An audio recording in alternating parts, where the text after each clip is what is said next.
Chapter 263. Spiritual Perception and Attempt Under the Dim Crimson Moonlight. Klein pulled back his blanket and got up. For a seer, putting weight on dreams was a basic requirement, and the dream he just had could never be dismissed as a simple nightmare.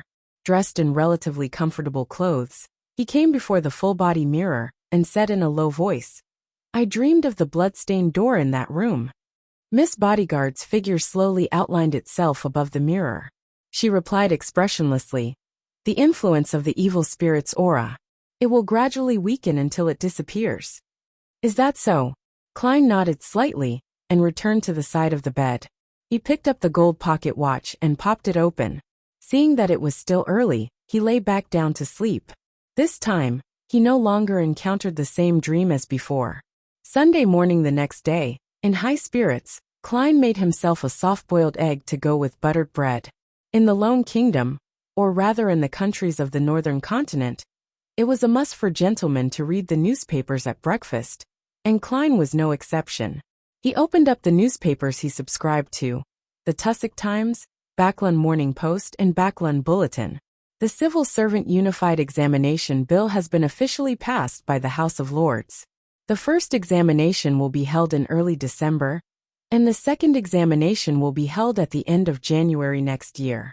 The final interview will be held 2 weeks after that.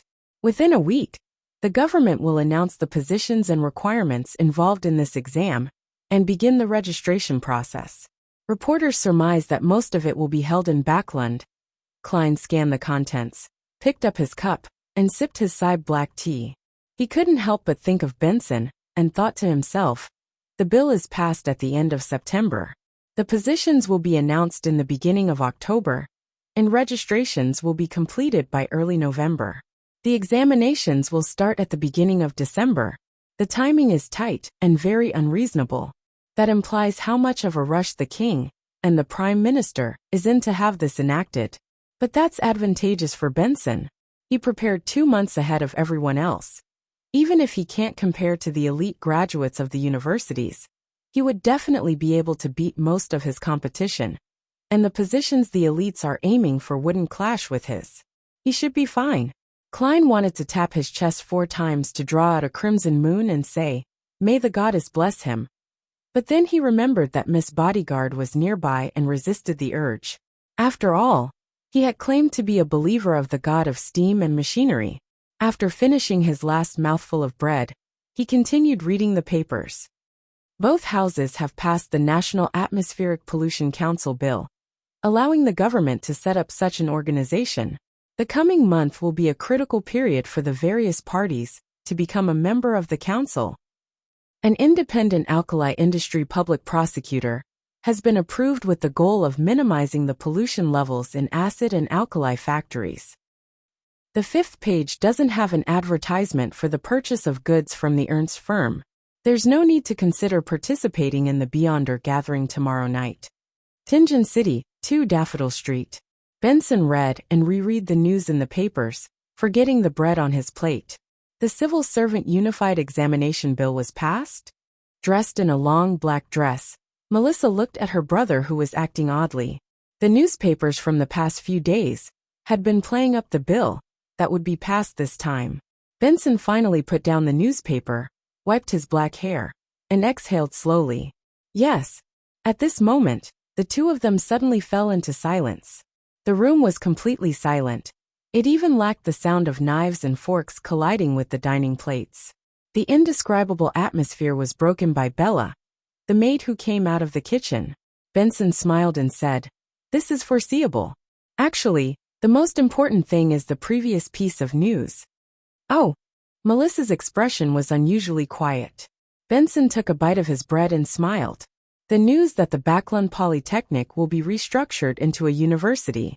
It'll formally accept students next year. It won't need tests on grammar and classical literature, but will instead focus on the technical aspects. It's very suitable for graduates and students of technical schools everywhere. Melissa, I think you can try." "But," Melissa subconsciously retorted. Benson interrupted her with a smile. "Its tuition will be half as cheap as the Tingen, Perth, Boy and Backlund and the other universities. It's equivalent to the Constant Industry University in Mid-Seashire, and there will be even more opportunities for scholarships. Melissa, don't you like machinery, steam, and this stuff?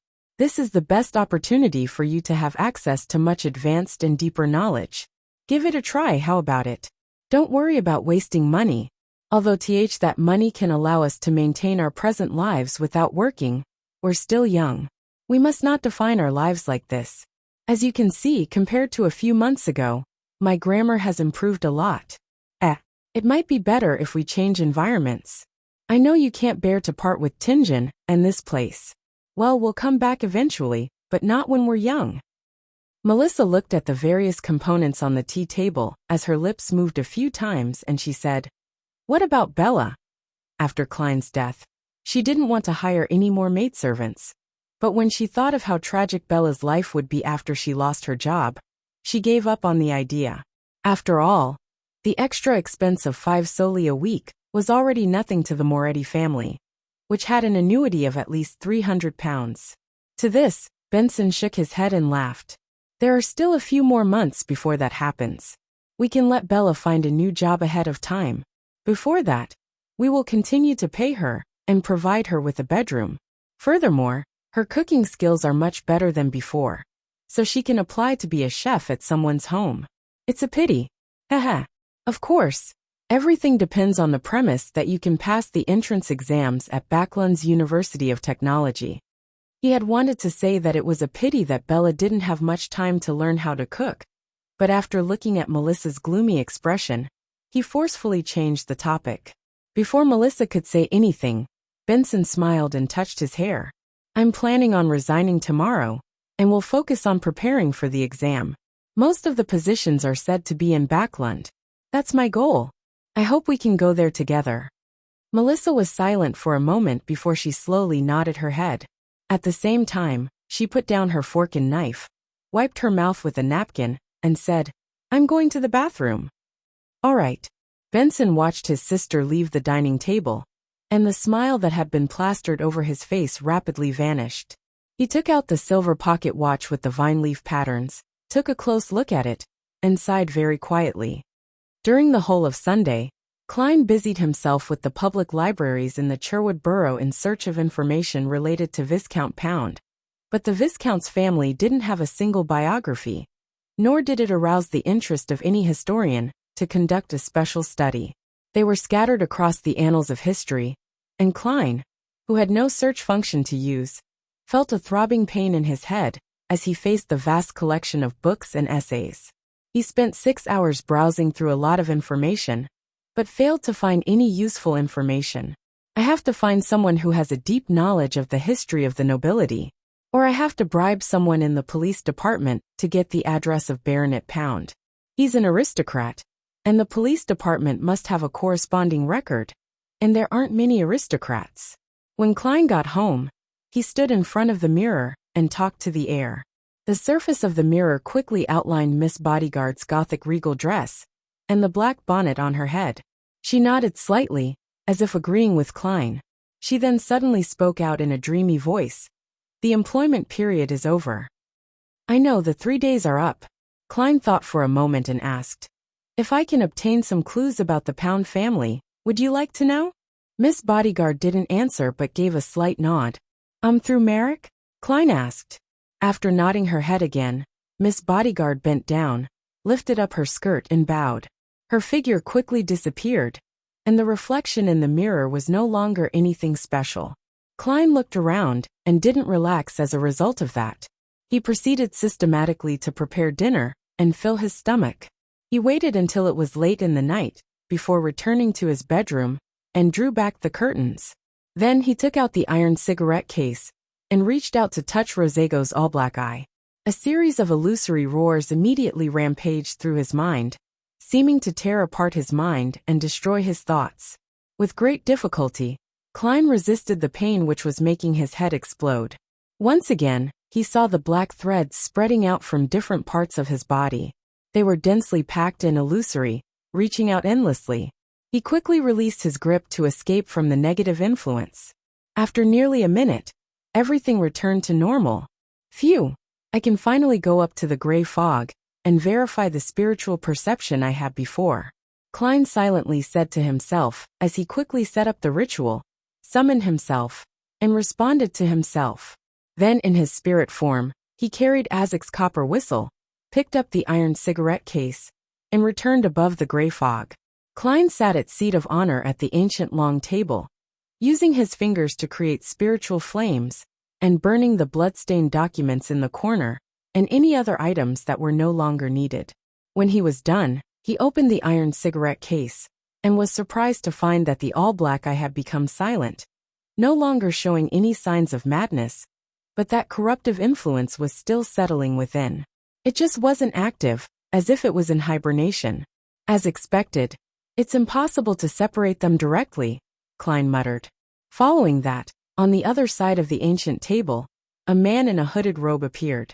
Just like his previous attempt to create a clone, this man was stiff and lifeless. It was obvious that he wasn't someone real at a glance. There was no way he could deceive the members of the Tarot Club. However, Klein already had an idea regarding this. He extended his hand and held the all-black eye. There was silence in his ears, and there were no longer any terrifying howls. Using the Amass Beyonder characteristic, he could see that there were also black threads floating out from the fake body opposite him.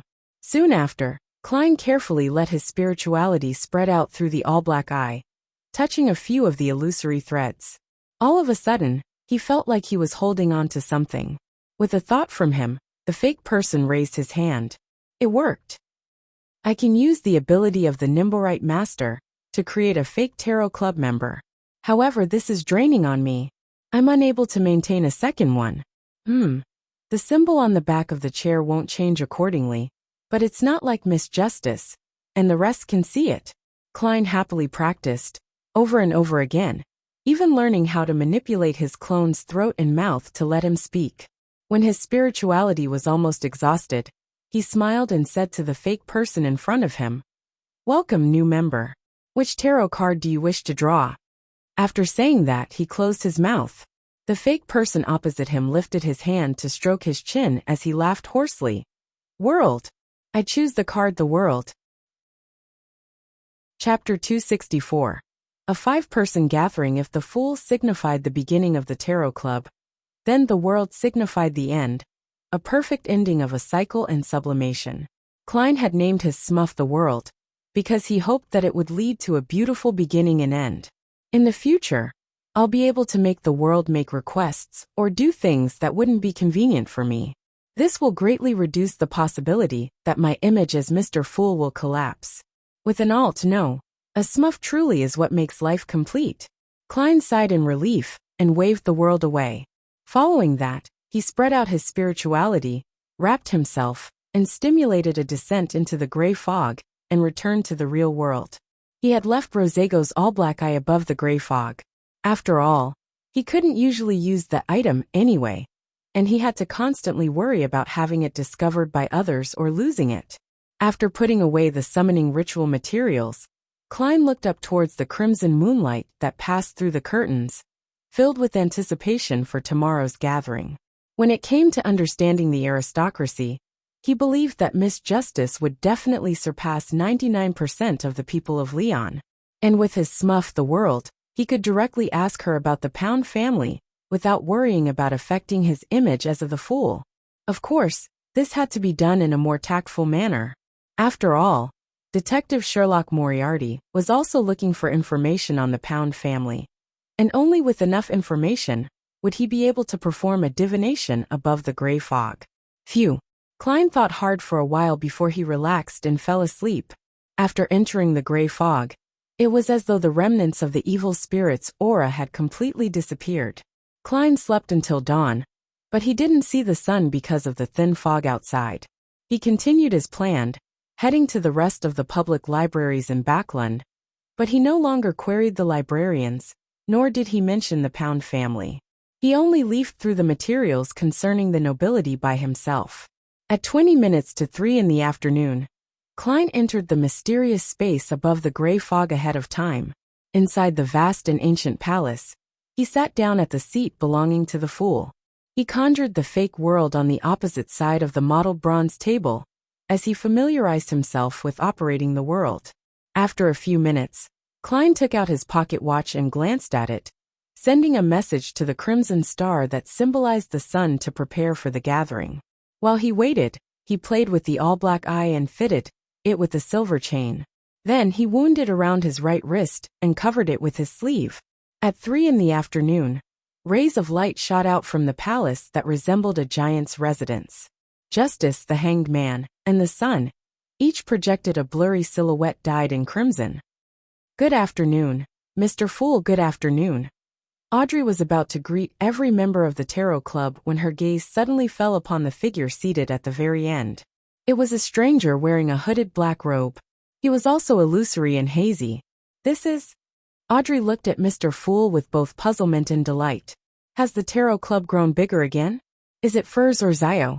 No, the height doesn't match. Is it someone else?" While Audrey was deep in thought, Klein leisurely leaned back and said, "This is a new member, Mr. World." At the same time, through his gray fog-augmented spirit vision, he discovered that the surface color of the sun's astral projection had become a little purer, but it had yet to reach the standards of Sequence 8. His initial judgment was that the sun had completely digested the barred potion. "Hello," Audrey greeted politely, curiously scrutinizing the new member. She quickly read some of the corresponding details through the hazy fog. "Mr. World is a person who is reserved. He seldom moves and always wears a straight face. I wonder where he's from. Lone, Intis, or a place as mysterious as the City of Silver." Audrey nodded thoughtfully. After so many gatherings, she had deduced one thing from the fact that the sun couldn't engage in their conversations. That was, that he was most likely not speaking the Lone language, and that the information that he heard was most likely translated by Mr. Fool. After the hanged man, Alger, and the sun Derek greeted the world respectively, to which the newcomer gave a rather cold response, Klein looked at Justice and said, "The 2 candidates you have nominated are still under examination. I'll give you a simple task. You can entrust it to them in your name. This is part of the examination. It should be this strict." Not only was Audrey not disappointed, she even felt that it was only necessary. The members of the tarot club must be strictly selected. Not just anyone can become one. She thought proudly before adding in a somewhat guilty tone. "And for me to be pulled in by Mr. Fool at the very beginning shows that I was lucky. And luck is a unique quality as well. All right, please issue the mission." Audrey gave an affirmative answer. Klein stretched out his right hand and placed it on the table, showing a picture of Lenivis and his dressing. "Investigate the man in the painting. He's in Backland." Klein had the portrait appear in front of Miss Justice. Audrey looked over and saw a young man with neatly combed black hair and round glasses. He had a full forehead. It was a colored oil painting, with taunting brown eyes that seemed abnormally protruded, and at the bottom were the words "formerly known alias, Lenivis," and other information. It's a simple mission, which means that the target isn't strong. However, there must be something special about him that makes Mr. Fool aware of his existence. Although it's a simple mission, there might be a deeper purpose behind it. For someone as powerful as him, it shouldn't just be a test. Audrey momentarily allowed her to throng her mind. Only after a few seconds did she say, "I'll entrust it to them." The 2 ladies seemed to have many connections in Backland, which would serve to help in finding Lenivis. After confirming the matters pertaining to his revenge, Klein fell silent, and he deliberately allowed his smuff to take center stage. The world surveyed the area and spoke with a hoarse voice. "Mr. Fool told me that I can issue missions and gather ingredients here. Is that so?" "Yes," Audrey elegantly nodded and said. "However, you need to wait patiently. What's going to happen next is Mr. Fool's reading time. I completed my mission to assassinate Intis Ambassador Bakerland. But I didn't even mention it to occupy this period of time," she thought, raising her chin slightly. "Miss Justice, you really have a great sense of mastership. I'll have to pay the price of knowledge later, so that the assassination of Bakerland can truly come to an end." Klein looked away, amused, and looked over at the hanged man. Alger Wilson didn't speak blindly, because of the appearance of a new member. He remained silent and observed in secret. At this moment, when he saw Mr. Fool looking at him, He quickly and humbly bowed and said, "This time, there are still 6 pages. The final page will be given to you next time." "Sure." Klein nodded. The hanged man quickly focused his mind, recalled the contents, and expressed them with his mind. He quickly finished writing 6 pages of the diary, and saw them suddenly vanish and appear in Klein's hands. Klein looked down and swept through the contents of the first page. February 9th. I have a 3rd child. I named him Bornova. My eldest daughter Bernadette was lucky. Her mother and I were just low-sequence beyonders back then. She is free to choose the path she wants to take. My eldest son Seal is the most unfortunate. He inherited a minute amount of beyonder characteristics, but he has to follow my path.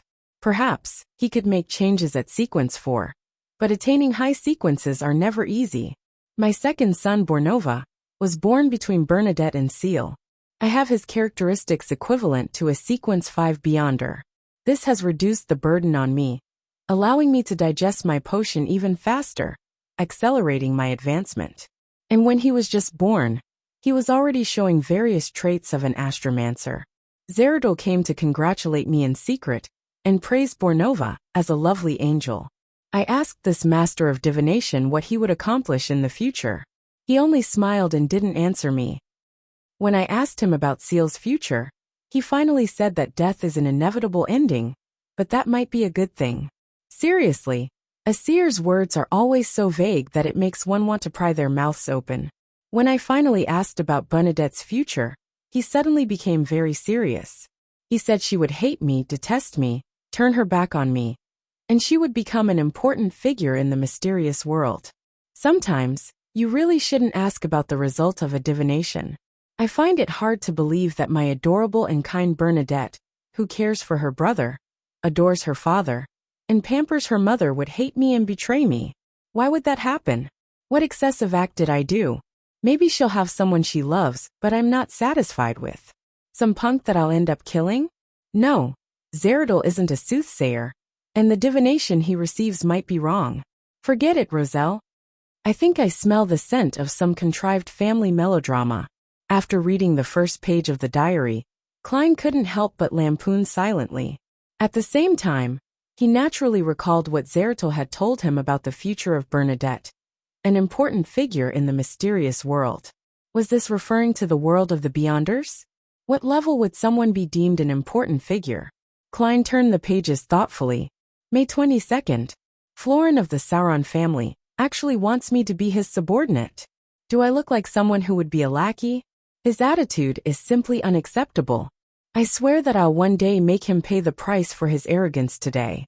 However, some of the things he mentioned are very interesting and worth pondering over. Chapter 265.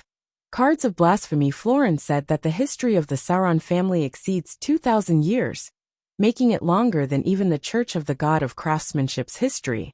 They witnessed all the cooperation and strife, light and darkness, in the Fourth Epoch, and they have survived until this very day.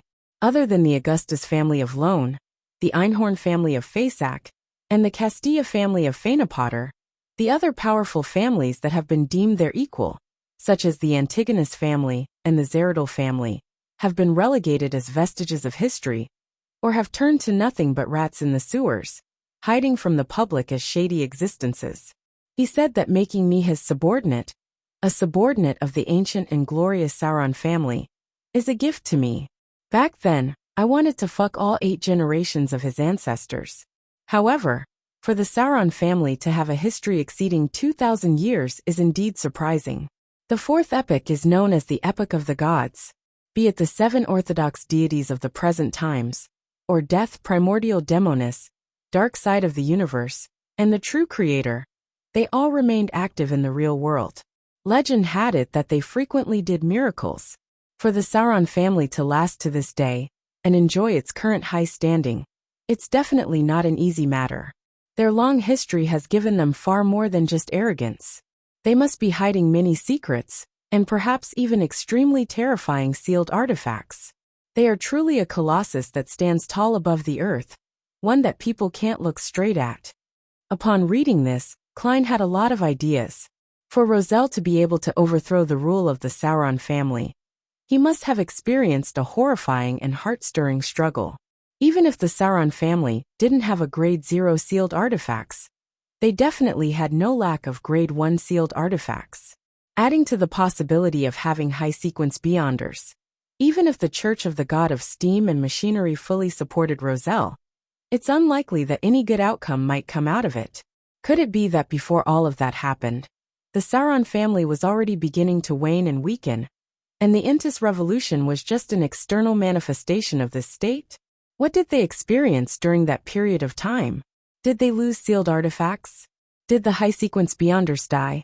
Did that attract the attention of many ambitious people? Judging from this diary, the Augustus family of Lone is no stranger to the Antigonus and Zeradol families. Internally, they should have corresponding records.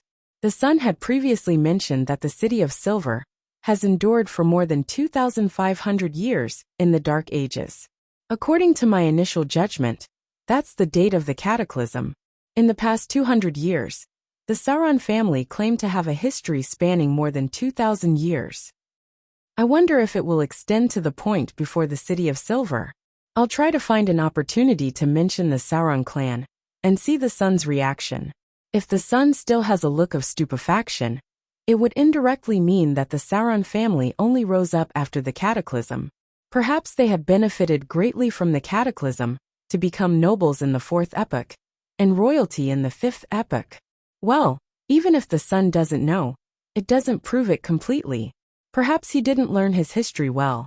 When Klein turned to the 3rd page, he found that the content should have been written in the early days of Roselle's appointment as consul of the Intis Republic. From the diary entries on this page, it can be seen that Roselle had developed and promulgated a new civil code which encouraged inventions, protected trade, and the incubation of the Industrial Revolution. It wasn't him merely satisfying his own warped humor of acting as this world's Napoleon and his ambition to change the world. What he did allowed him to reconcile with the Church of the Eternal Blazing Sunday. The Eternal Blazing Sun was also the god of deeds, the guardian of businesses. The closer to the times the civil code was, and the more prosperous trade was, made it more in line with the needs of the church. Judging from this part of the diary, the relationship between Roselle and the Church of the Eternal Blazing Sun was gradually thawing and beginning to improve. When he brazenly claimed the title of emperor more than 10 years later and called himself Caesar, it's likely that he obtained the simultaneous endorsement of the two churches. Otherwise, it would have been too risky. Then, what resulted in his assassination? Klein cast his gaze at the 4th page in puzzlement. August 11th. That retard Florin is showing off again. He said that he's the most promising member of the Sauron family generation to become a high-sequence Beyonder, because he's very similar to his great-great-grandfather. Is there any necessary connection? I looked him up and down, left and right, but I couldn't find any sign of talent. Moreover, in the field of Beyonders, is talent important? Well, figuring out the essence to acting can be a core element of talent, but that's not necessary. As long as one knows the acting method, and not be stupid enough to misunderstand the meaning, or avoid doing things that easily result in a loss of control, then one has a chance to completely digest the potions. Which is to say, just a bit more time and effort needs to be spent. In one's lifetime, it's not impossible to become a high-sequence Beyonder. The main obstacle to becoming a high-sequence Beyonder is the difficulty of obtaining Beyonder ingredients and the difficulty of corresponding rituals. Of course, I have to admit that those born as Beyonders have more time to prepare. Was Florin's great-great-grandfather a high-sequence Beyonder? Does looking like him imply talent? It can be seen that at the time of writing this diary entry, Roselle was still very young, and that he wasn't aware of the two laws of Beyonder characteristics: indestructibility and conservation. Klein nodded indiscernibly. With his current knowledge, he could probably understand the hidden meaning behind Florin Sauron's words. A high-sequence Beyonder's Beyonder characteristic remains contained a spirit mark. This was also one of the reasons why it was easy for people to lose control when concocting potions with this ingredient. And people who resembled the original owner could avoid this negative influence to the greatest extent. Their chances of success were higher than the average person, so they were considered gifted, How holy artifacts recognized their masters probably shared the same conditions. This achieves the same goal via different approaches as the acting method, but it can't be popularized. Once the advancement is successful, one would still have to do the acting method required of the potion to completely digest its characteristics. While in deep thought, Klein glanced at the 2 diary entries at the back of the page and discovered how much Emperor Roselle enjoyed the liberalness in Intis, but he was worried that his future wife would be equally liberal. With the paper making some noise, Klein placed the 5th page at the top. April 20th. I participated in that ancient organization's secret gathering once again. Those members still leave me shaking. It's hard to believe that they're actually all members of this organization. This time, I learned some of the ancient organization's philosophy. They believe that people will always lose some of their individuality bit by bit until they sleep. Hence, by trying hard to observe and remember oneself, one can use the various types of information to achieve the purification needed to face the final end of days. They've kept and passed down secrets for thousands, or even tens of thousands of years. They believe that dusk is inevitable, and that doomsday cannot be avoided. They believe in the original creator, and believe that he is not truly dead. When dusk comes and everything ends, he will wake up from his slumber, and let everything return to him. He will create a new world, a new history.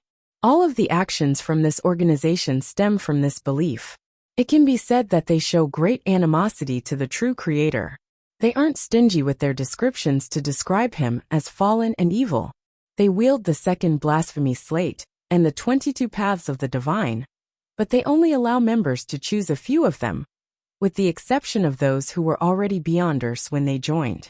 Are there any secrets to these pathways? I'll first jot it down and analyze it in the future. These pathways are Bard, Sailor, Reader, and Spectator. Haha, I have to change my habits of calling these sequence pathways in the future. Using those names in that ancient organization makes me appear quite uneducated. This is very similar to what I've analyzed from my hostile relations and from Mr. A's request, with it being very similar to how the Bard, Sailor, Reader, and Secret Suppliant pathways can be exchanged at sequence 4. Is Manipulator a high sequence of the Spectator pathway? Why do many secret organizations declare that the apocalypse would definitely befall us one day? For example, the Demonist sect, this ancient organization, and they themselves do not rely on this to proselytize. Is it a requirement for brainwashing, or would there really be a so-called dusk? Klein thought of many things, but due to a lack of information, he was unable to come to a definite answer. At the same time, he couldn't help but silently lampoon. Roselle, can't you just write down the name of that organization? Resisting the changes in his expression and body movements, Klein turned to the last page, which had relatively little content, and read, January 1st. A beginning of a new year. I happened to finish my first card of blasphemy. I will hide the ultimate secret of the 22 paths of the divine in these different cards of blasphemy and scatter them across the world. If things fail, they'll be the best insurance that my children can fall back onto. Haha. I'll disrupt the order they wish to have and spread the profound mysteries of the divine. These cards of blasphemy will possess characteristics of being anti-divination and anti-prophecy. Apart from the ones I'm giving my children, the fated ones will receive it. I'm a person who makes sure to square accounts when it comes to grudges, and after I die, who cares if floods deluge the heavens? Oh, I didn't create that sentence. In short, the more chaotic the world is, the better it is. I have to consider how to name the cards of blasphemy that will form a set. The Paths of the Divine number 22. The major arcana tarot cards also have 22 cards. They can match quite well, but there are a few that don't meet the requirements. I need to make some changes to match the original potion names. That ancient organization is my last and biggest insurance. I don't know if they'll support me, or the manner in which they'll support me in. I still remember the shock when I first saw the blasphemy slate. So it turns out that the Beyonder pathways are paths of the divine. It really is true that the blasphemy slate is blaspheming the deities. Above every pathway's sequence 1, there is still a sequence 0. And there's a corresponding potion and ritual. Each pathway has a sequence 0. And sequence 0 is the sequence of a true god. For example, Sequence 0 Sun. Chapter 266. The World's Commission Sequence 0? There's still a Sequence 0 above Sequence 1? Sequence 0 is equivalent to a true God. There can only be one Sequence 0 per pathway? Is this the true meaning of the paths of the divine? As long as one consumes the corresponding potion, does a ritual, and grasps the acting method to digest the beyonder characteristic, an ordinary person can become a god one step at a time? This is truly blasphemous. Could the main ingredients of the final potion be the godhood, divine blood, and body of the eternal blazing sun? The information on the diary's last page was filled with so much information that Klein almost couldn't think. He almost made additional body movements. The 22 paths of the divine correspond to the 22 Sequence 0s. Sequence 0, Sun does sound very powerful. Perhaps there's a Sequence 0 Death?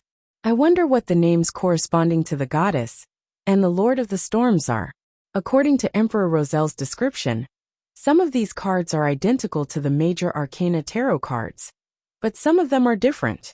The cards of blasphemy he created were standardized with the names of the potions. These can no longer be called potions.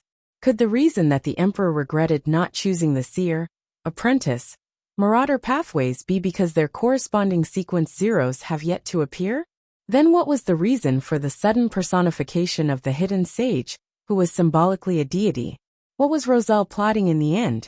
It feels like he became the enemy of everyone in the world. And that only seems possible if it was set into motion by that mysterious and ancient organization. The primordial demoness is the name of Sequence 0 for the demoness pathway?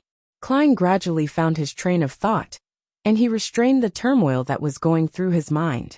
He knew that he couldn't lose himself in this matter. He had to recover as quickly as possible. Otherwise, Justice and the Hanged Man would discover something amiss and find it odd. Mr. Fool has been reading that page too long. I really want to obtain one of the cards of blasphemy that Emperor Rosel created. I want to know what else there is, other than the godhood providing potion formulas and the corresponding rituals. Klein suppressed his shock and puzzlement, and made Rosel's diary disappear from his hands. He rapped the corner of the bronze table, and looked to the side. Miss Justice, well done. You finished Bakerland in less than a week. According to the agreement, what kind of payment do you want? Bakerland is dead? That fast? Alger had left the islands in the past few days, and hadn't received the appropriate information. He was astonished for a moment, which made Audrey, who was secretly observing him, feel delighted. Even if Alger was in the capital of the Rorstad archipelago, the city of generosity by him, he might not have been informed in a timely fashion.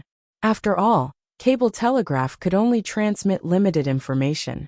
Unless it was particularly urgent or important, there was always a delay of a few days.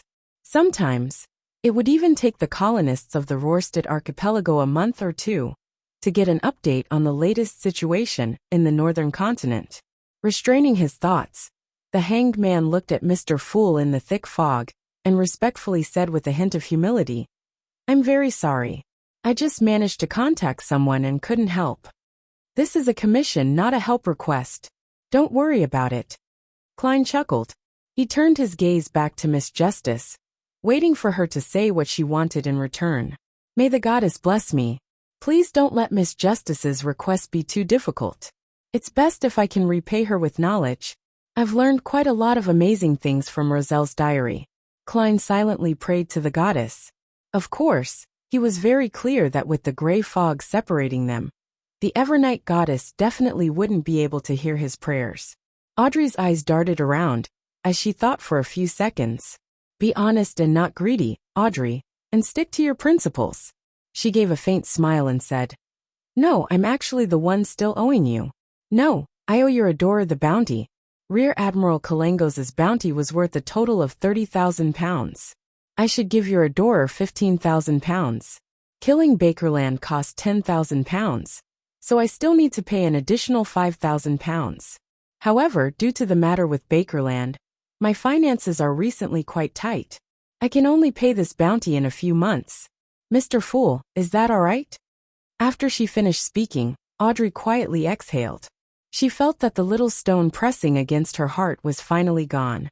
Although discussing money and calculating the payment in front of Mr. Fool feels somewhat inappropriate, I can't hide the rewards I received from his adorer. Audrey sighed silently. As for the huge plantation worth more than £8,000, it was a private form of gratitude from Duke Negan, and not a bounty. £5,000? I can get another £5,000? Kalangos' total bounty actually reached £30,000. Klein was startled. Immediately, he fell into an intense mental struggle. I'm supposed to pay this bounty to Mr. Azek, but I won't be able to get in touch with him for a long time. Putting the money aside would be a waste. I might as well use this money to enhance myself. When the time comes, I'll repay him by providing help. Klein made up his mind 3 seconds later as he lightly nodded at Miss Justice. Sure. Upon hearing Mr. Fool's response, Audrey's graceful seating posture remained the same, but her heart was completely relaxed. At that moment, Klein leaned back in his chair and fell silent. Then, he manipulated his smuff secretly from a commandeering position. The world coughed and said, "Can I speak now?" Audrey looked at Mr. Fool, and seeing that he didn't say a thing, she nodded slightly and said, "Sure." At the same time, she once again did a read on the new member, the world, and made a judgment. When I mentioned that the assassination of Ambassador Bakerland was a result of my commissioning, he didn't show any shock or surprise. He either doesn't know the importance of the matter, not understanding the importance of an ambassador, or he's someone who can keep his calm, and is good at hiding his emotions and bodily movements. The way he mouths his words doesn't match what he says. It should have been translated by Mr. Fool as well, which makes it impossible for me to get his original vocal tics, or know what language he usually uses. Thoughts flashed through Audrey's mind before Mr. World's hoarse voice sounded. I wish to obtain the true root of a miscreant, at least 60 milliliters of its juice, as well as the spring of the elf's marrow crystals, and the complete spinal fluid of a dark-patterned black panther. Which one of you can provide it, or provide any relevant clues? What do you wish to exchange them for? Klein added the Beyonder ingredient needed by the apothecary to his commission, so that the Tarot Club members wouldn't be able to guess the main ingredients of the formula he wanted. Before Justice and the Hanged Man could react, the son who had been silent the entire time finally opened his mouth and said, I know where miscreants are, and I can help you obtain the materials. However, I must wait until I finish my advancement and have sufficient strength to join the corresponding patrol team. Recently, he had been accumulating merit points and rewards. He was working hard to obtain the main ingredients for the light supplement through the City of Silver's officials and private markets. He was still lacking quite a bit. As expected of the dangerous City of Silver, with its numerous monsters, Klein silently commented in admiration, allowing the world to ask, Then what do you wish to receive in exchange? Without hesitation, Derek replied, A weapon that suits me and can increase my combat strength. The reason why he didn't mention the corresponding ingredients for light supplement was because City of Silver had them all. They could be obtained through his own hard work. Upon hearing this request, Klein immediately thought of the inscribed steel sword that had appeared at the Beyonder gathering organized by the elderly gentleman, Eye of Wisdom. It was sharp enough, had the effect of exorcism and purification, and could be used for 3 years. It was valued at £500, perfectly matching the son's described requirements. Why didn't you say so earlier? It has already been bought by someone else. Klein silently stared at the members, while the world nodded and said, I will find a weapon that meets your requirements as soon as possible. Is this transaction to be witnessed by Mr. Fool? Klein nodded slightly to express his agreement. At that moment, Audrey shot a glance at the son and warned him. Apart from the Miss Trent's juice, Mr. World's requested ingredients correspond to a sequence 7. The rough price is about £500 to £700. She felt that the son was too naive, and was worried that he would be cheated by the unreadable Mr. World with cheap weapons. Although Mr. Fool is impartial and advocates fair equal exchange, it's not his place to stop it if both sides agree. After all, some items are of low value, but there are people who are in urgent need, so adding a premium to the price is very normal. Audrey thought to herself. A sequence 7 formula is about £800, Alger added. He had an instinctive aversion towards new members. Klein translated with great difficulty, for he didn't know what the currency unit of the pound corresponded to in the city of silver, and could only use a Series 9 potion formula as a unit. I understand. Derek slightly nodded, and then quietly added, "Thank you." The world maintained his silent and staid temperament, and didn't comment on what had just happened. He turned to Justice and the Hanged Man, waiting for their response.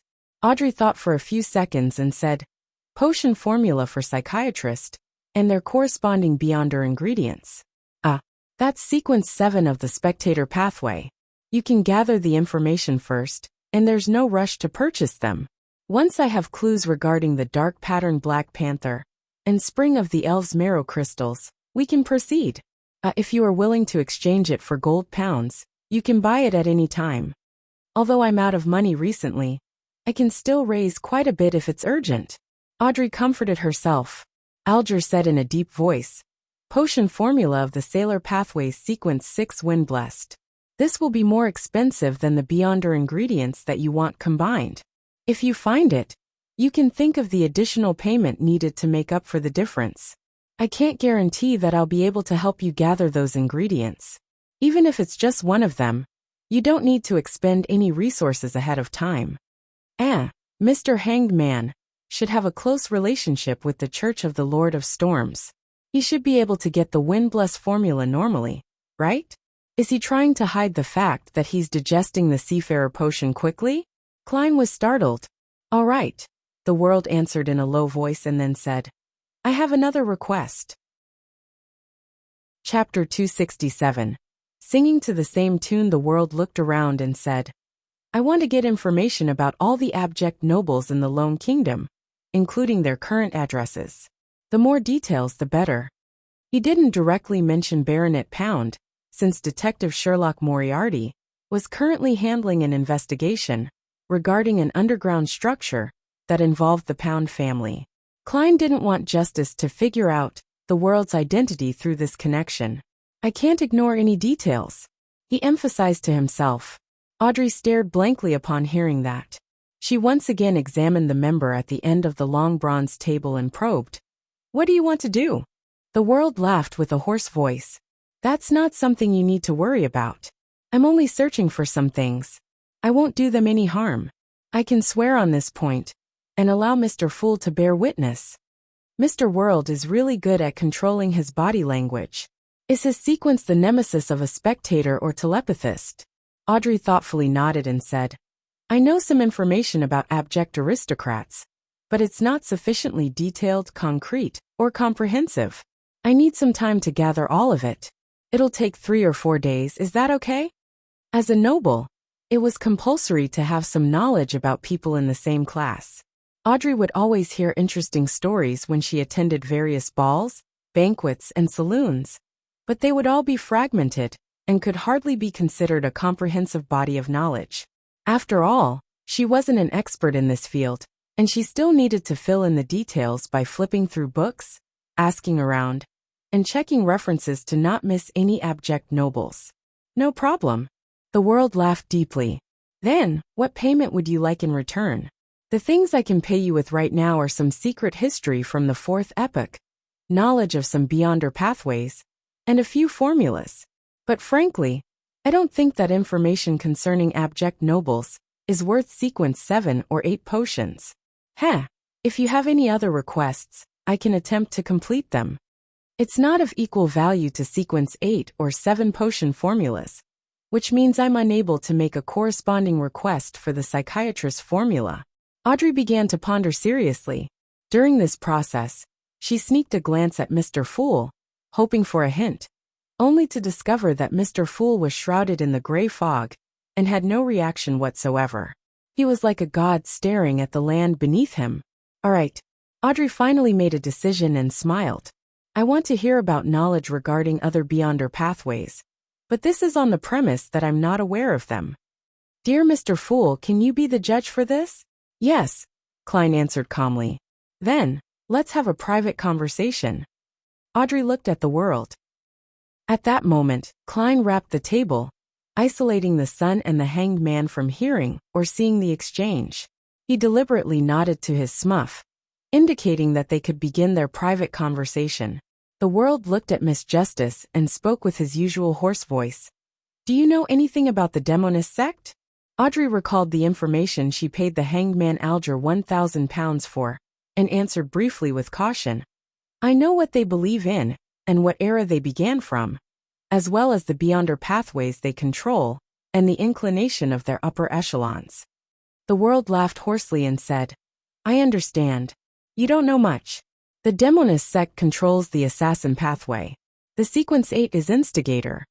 That's what I know, Audrey said, partially to inform the world, and partially to show her anticipation. The world raised his hand and stroked his chin before saying, Then, do you know the corresponding sequence 7? Audrey shook her head slightly. I'll be very happy to hear it from you. The assassin pathway's sequence 7 is called Witch, the world said simply. Witch? Audrey jumped in fright at this word. She naturally made the corresponding connections in her mind. Then, if a man consumes this potion, how is he supposed to act? Wearing beautiful dresses and putting on exquisite makeup, imitating a lady's every move? She was a little disgusted, yet strangely amused as the thought came to her. No, Miss Justice. When a man consumes this potion, he will no longer be considered a male. He will become a true lady. Klein resisted the urge to chortle as he controlled the world's response. Goddess, the witch potion can change a person's sex? Audrey blurted out. This is really unbelievable. Mr. Fool didn't deny it, which means it's true. This is simply a miracle. This is the mysterious beyonder world. This is a world filled with all sorts of inexplicable things. This is the world I long for. Why am I feeling a little excited? After calming down a little, Audrey quickly and guiltily glanced at Mr. Fool, and made a tiny confession that she had actually chanted the name of the Evernight goddess in front of him. The world said in a low, hoarse voice, Yes, but it can only make men become women. Women will accordingly have their charms enhanced. Whether it's their appearance or skin condition, they will become significantly improved, on the basis of their original looks. This is the reason why the upper echelons of the Demonist sect are all women. Then what flaws does it have? Audrey suddenly felt her interest was aroused. The world answered in an unhurried manner. The requirement for their acting is to become evil doers who bring about calamity, disease, and pain. Audrey exhaled slightly and felt a little disappointed. Her mind whirled quickly, and she immediately had a new question. If, and I'm saying if, an animal consumes the witch formula without dying or losing control, would the enhancement of its charms be more suited to human tastes, or focused on charms for its own species? For example, a female cat which makes all male cats become fanatical towards it? The world was momentarily unsure how to respond. After a few seconds he said, I've never studied such matters. Before Audrey could ask further, he added, The corresponding sequence 6 for the witch pathway is pleasure, or the demoness of pleasure. The requirement for acting is to bring pleasure to both men and women, mainly in that aspect, as well as controlling or influencing them. The demonesses of this sequence are very good at using special spider silk. Audrey gaped her beautiful mouth. Then she silently closed it again, deeply regretting her pinings from before. By knowing such information, it will allow you to effectively identify demonesses. Haha, are you pleased with this payment? The world asked.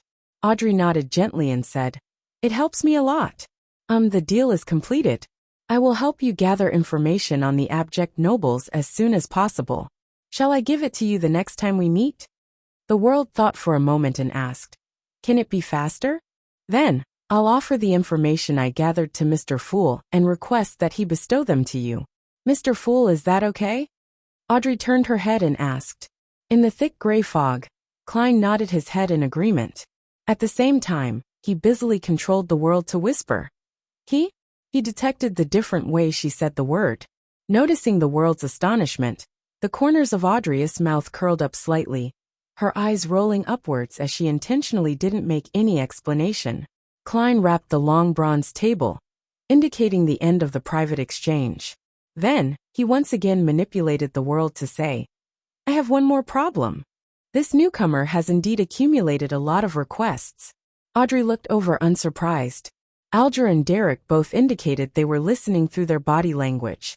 The world said hoarsely, I want to know if there are any more high-sequence Beyonders in the Sauron family in Intis. While the world spoke, Klein looked at the sun through the corners of his eye and saw that the youth didn't have any additional reaction. From the looks of it, the City of Silver doesn't have records of the Sauron family. This family most likely made an uprising after the cataclysm. Klein looked around thoughtfully and discovered Justice and the Hanged Man looking at each other, obviously unaware of the answer. The sun was undoubtedly at a loss and silent. Thus, he lightly tapped the table again and said, Let me answer this question. What can you pay for it? Before he could finish his sentence, Klein hurriedly controlled the world to say, A formula. A sequence 7 formula. Okay. Deal. Klein created an environment for a private exchange as he silently stared at his smuff for a few seconds.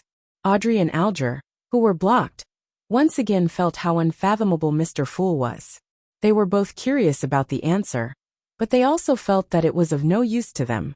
It wasn't worth it to spend a sequence 7 potion formula in exchange for that. After the private exchange, Klein deliberately made the world bow and say in a hoarse voice, Honorable Mr. Fool, thank you for your answer.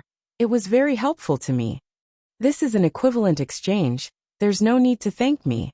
Klein endured the goosebumps that suddenly surfaced on his skin as he answered indifferently. The open communication that followed lasted less than 10 minutes. Then, he announced the end of Tarot Gathering before severing the connections with the Crimson Stars. After the figures of Justice, the Hanged Man, and the sun dissipated into streams of light, Klein looked at the world and chuckled. With a smuff, a lot of things are really much more convenient. Unfortunately, the all-black eye cannot be used outside the gray fog. What a pity! As he thought that he controlled the world to stand up and bow, then he let it melt into the majestic palace. As he had to divert some of his attention in order to control his smuff, Klein had expended a great deal of his spirituality. He didn't continue staying in that space, and after retrieving the all-black eye and placing it behind the bronze table, he immediately returned to the real world. At that moment, there was a rare case of Backlund sunshine, seen in autumn or winter, behind the tightly shut curtains. Klein didn't have the time to take in this view. He slept for half an hour to recover some of his energy. After waking up, due to having gained Miss Justice's promise and the fact that it wasn't urgent, he had no plans on searching for information at the library, and instead, decided to head to one of the many cemetery sites on the outskirts of Backlund before nightfall. Klein was going to test the influence of Azek's copper whistle to understand its scope and limitations. Of course, the experiment would only be carried out after dark. The reason why he was heading out now was that it would be very strange and very eye-catching to hire a carriage to visit a cemetery in the evening. Chapter 268. The Cemetery and the Hospital. When the steam metro arrived at the southern bank of the Tussock River, Klein rented a carriage and headed to the Aston Cemetery on the outskirts of the South Borough, which was managed by the Church of the God of Steam and Machinery. Under the darkness of dusk, the trees around the cemetery seemed to bare their fangs and brandish their claws, blocking out the light like monsters lurking in the darkness. After the carriage driver took the 4 solely Klein paid, he looked at the cemetery and muttered, Do you need me to wait here for you? No, there's no need. I'm here to visit a friend. Klein came up with an excuse, and he immediately noticed the change in the driver's face. This is a cemetery. To visit a friend with the sky already dark. The driver could hear his own heart thumping. Klein jolted to his senses, smiled and added, He's the tombkeeper here. The carriage driver was immediately relieved, but he didn't dare stay. He quickly drove the horses and left. Klein circled the graveyard until the night truly set in. After dark, the smoke and dust emissions decreased by a lot. In addition to the biting cold wind, the fog in the air thinned a lot. Although few stars could be seen, the crimson moon made a furtive appearance, covering the ground with a veil-like glow. Klein tapped his chest 4 times clockwise, drawing out the crimson moon. Then, he put on his gloves, pushed himself over the iron fence, and entered the cemetery. He looked around with a high degree of caution, randomly found a secluded corner, took out Isaac's copper whistle, and held it in his hand. Not far in front of him was a tombstone. The photograph on it was dirty, and the epitaph appeared extremely blurry in the moonlight. Klein carefully read it for a few seconds before figuring out what they were. "Friend, if you are passing by, help me up. Thanks. A very humorous gentleman. I choose you." Klein stopped, leaned back against the trees that sheltered the grave from the sun and rain, and waited patiently in the cold, chilly night. He threw Isaac's copper whistle up before catching it firmly, repeating it several times to pass the time until 20 minutes later. No signs of the dead coming back to life. Klein clicked his pocket watch shut, surveyed his surroundings, and confirmed the results. "I'll come back here in 2 days to see if there are any additional changes.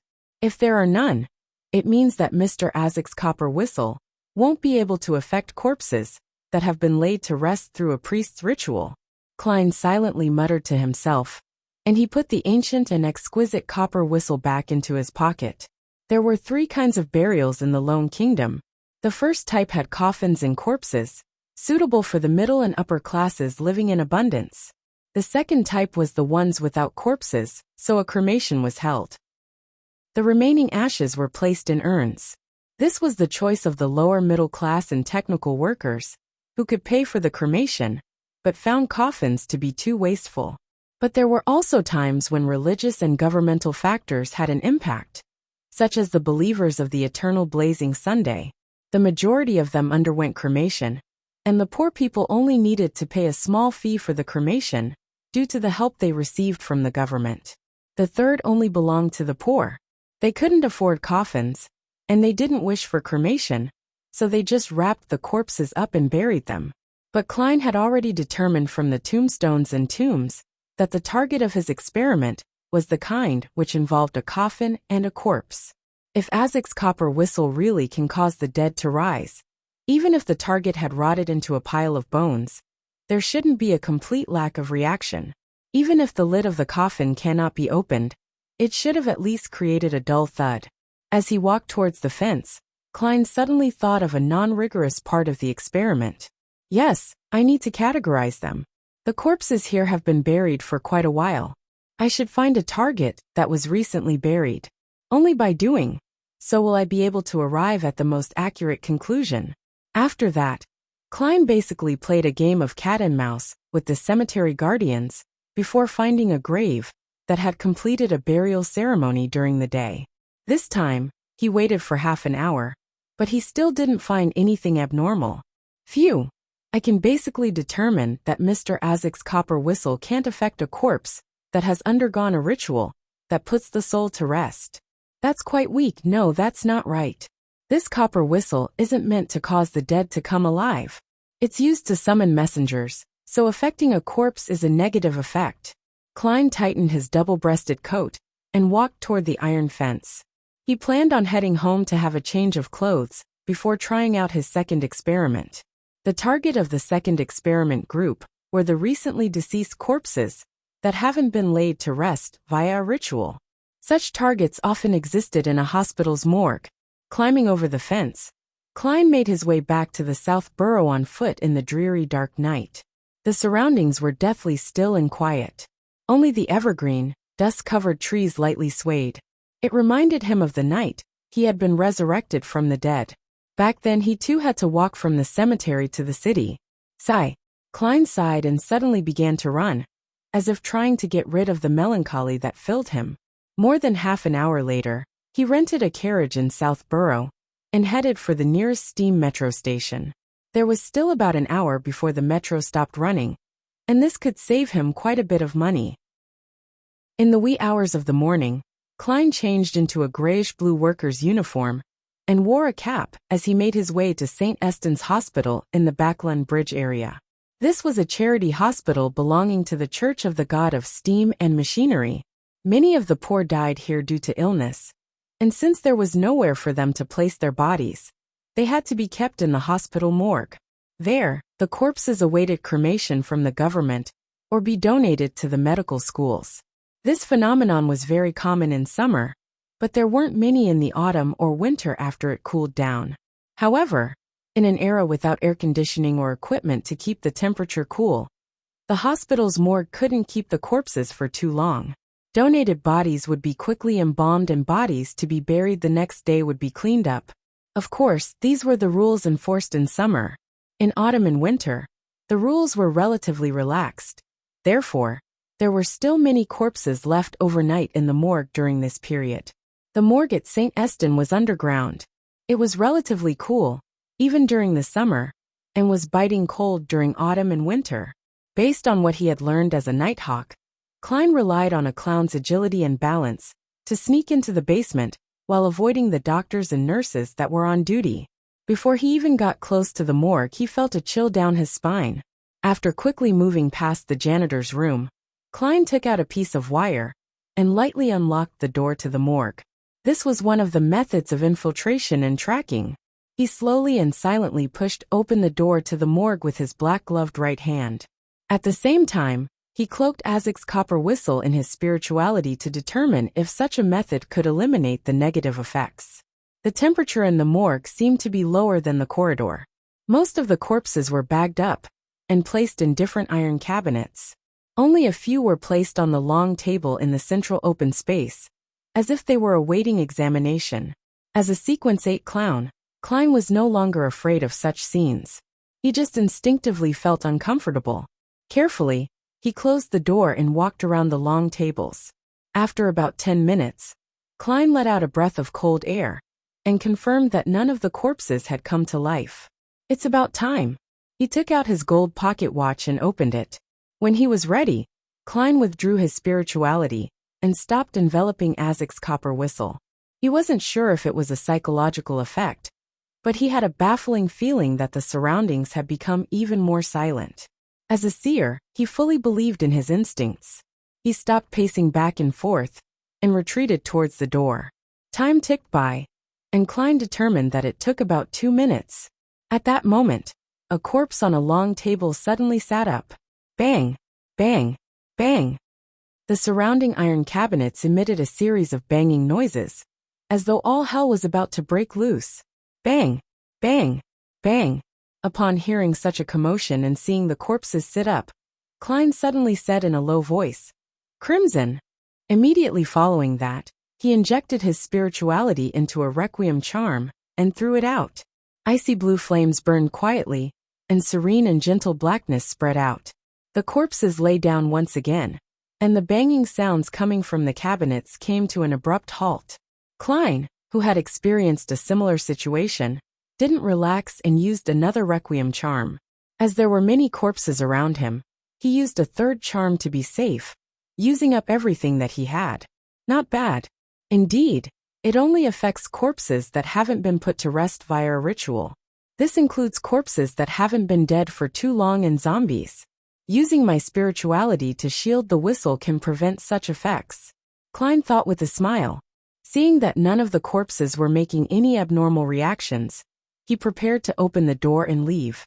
At that moment, he suddenly heard footsteps coming from the outside and saw a faint light seeping in. The elderly janitor had been attracted by the banging sound in the morgue. He was approaching with a lantern in hand. Klein looked around. Placing his hand on the door, he nimbly jumped up, stopping at the spot between the door and the ceiling. His fingers dug into the bumps and cracks as he maintained perfect balance. Creak! The elderly janitor opened the door with his key and entered the morgue. He took a few steps forward, held up his lantern, and examined the iron cabinets and long tables, as well as the corpses. Behind him, Klein nimbly jumped down and landed silently. Seizing the opportunity, Klein quickly escaped from the morgue. He used the janitor's room to hide for a few seconds before carefully returning to the upper floor. After the elderly janitor surveyed the surroundings and didn't find anything out of the ordinary, he mumbled a sentence in fear of the corpses and quickly left. He locked the door and didn't stay any longer. Returning to the guardroom, he wrapped a thin blanket around himself and took several minutes to calm his racing heart before mumbling to himself in a low voice. Those old guys always tell me about the weird things that happen in the morgue, hoping to scare me. Those weird sounds just now should count as well. It doesn't matter. Those corpses didn't come back to life either. Pooey, there are no such things as zombies and wraiths. At the same time, Klein was walking comfortably along the quiet, dark streets, happy to be free of a latent threat. He looked at the elegant gas lamps that lined the sides of the street and looked forward to the future beyond their gatherings. As long as he obtained a weapon with a special effect, he would be able to obtain one of the main ingredients of a magician. Although I don't have much money right now, I still have a lot of assets that I can use to exchange. For example, the telepathist potion formula, or the formulas for bard and light suppliant. Furthermore, my clown potion is digesting at a faster rate than I expected due to series of events, and my discovery of the essence needed for acting. It's close to being completely digested. Along the streets of Backland at night, Klein left his mind wandering. Chapter 269. Clues to the psychology alchemists on the outskirts of Empress Borough. In a wide, empty horse track, Audrey Hall deliberately led a chestnut mare to a corner and pretended to discuss something with Viscount Glaint. She was wearing white pants and knee-high black boots, adorned with a simple blouse and a black jacket that reached her waist. In addition, she donned a helmet of the same color. She looked especially valiant and beautiful, and Susie, her golden retriever, was obediently sitting by her feet. What seemed like a tiny leather satchel hung from her back. Disguised as Viscount Glaint's servant, Zio glanced enviously at Audrey's long, straight legs and unconsciously tiptoed. Just horse riding is so blasé. Only when it is combined with hunting does it become imbued with life. Of course, I mean the equestrian skills for men. No matter what a beautiful lady does, it would still be a sight to behold. Glaint sized up Audrey and said half-jokingly. Audrey replied with a slight smile. The next hunt is still months away. Every year, from June to the new year, the aristocrats of the Lone Kingdom would come to Backland to attend various banquets, dances, and salons as per tradition.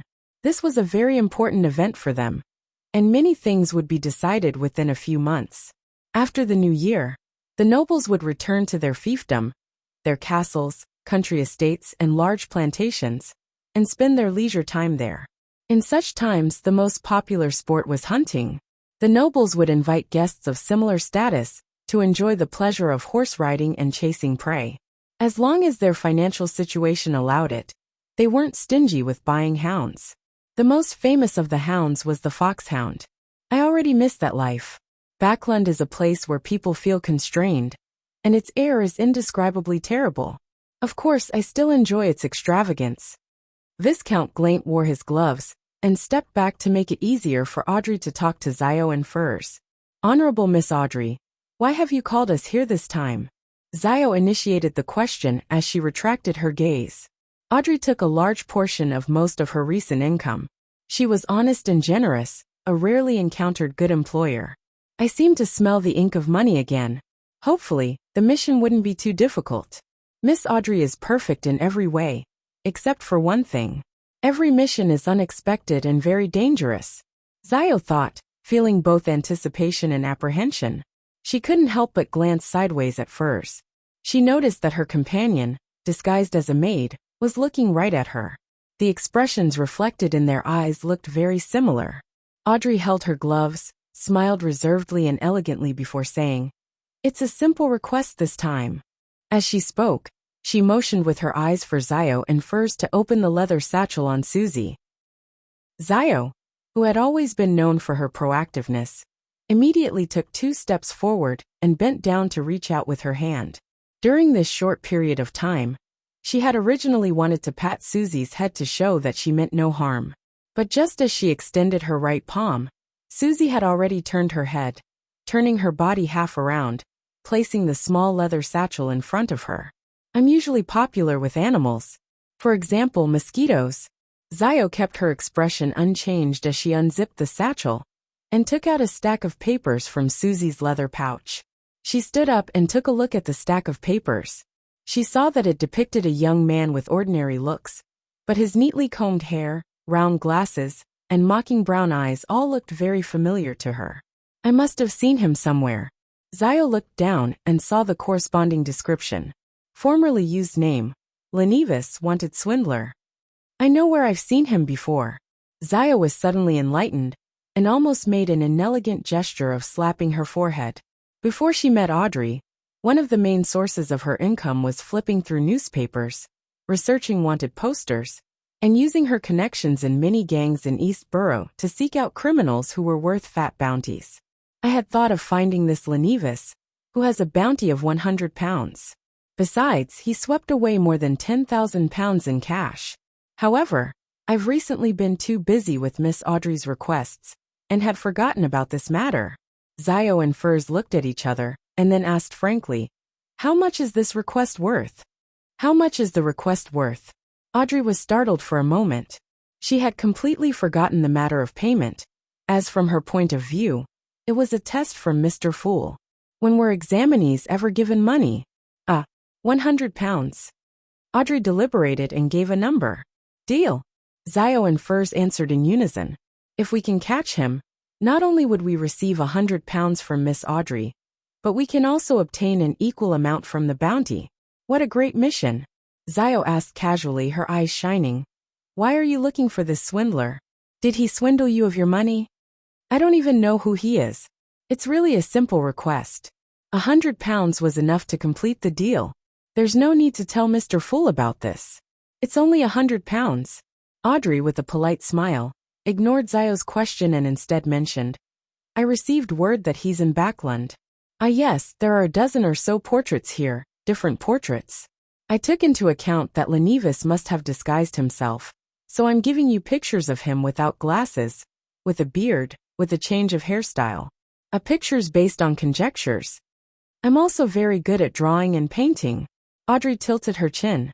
Zio immediately forgot her previous question and said in pleasant surprise, "This is really good news."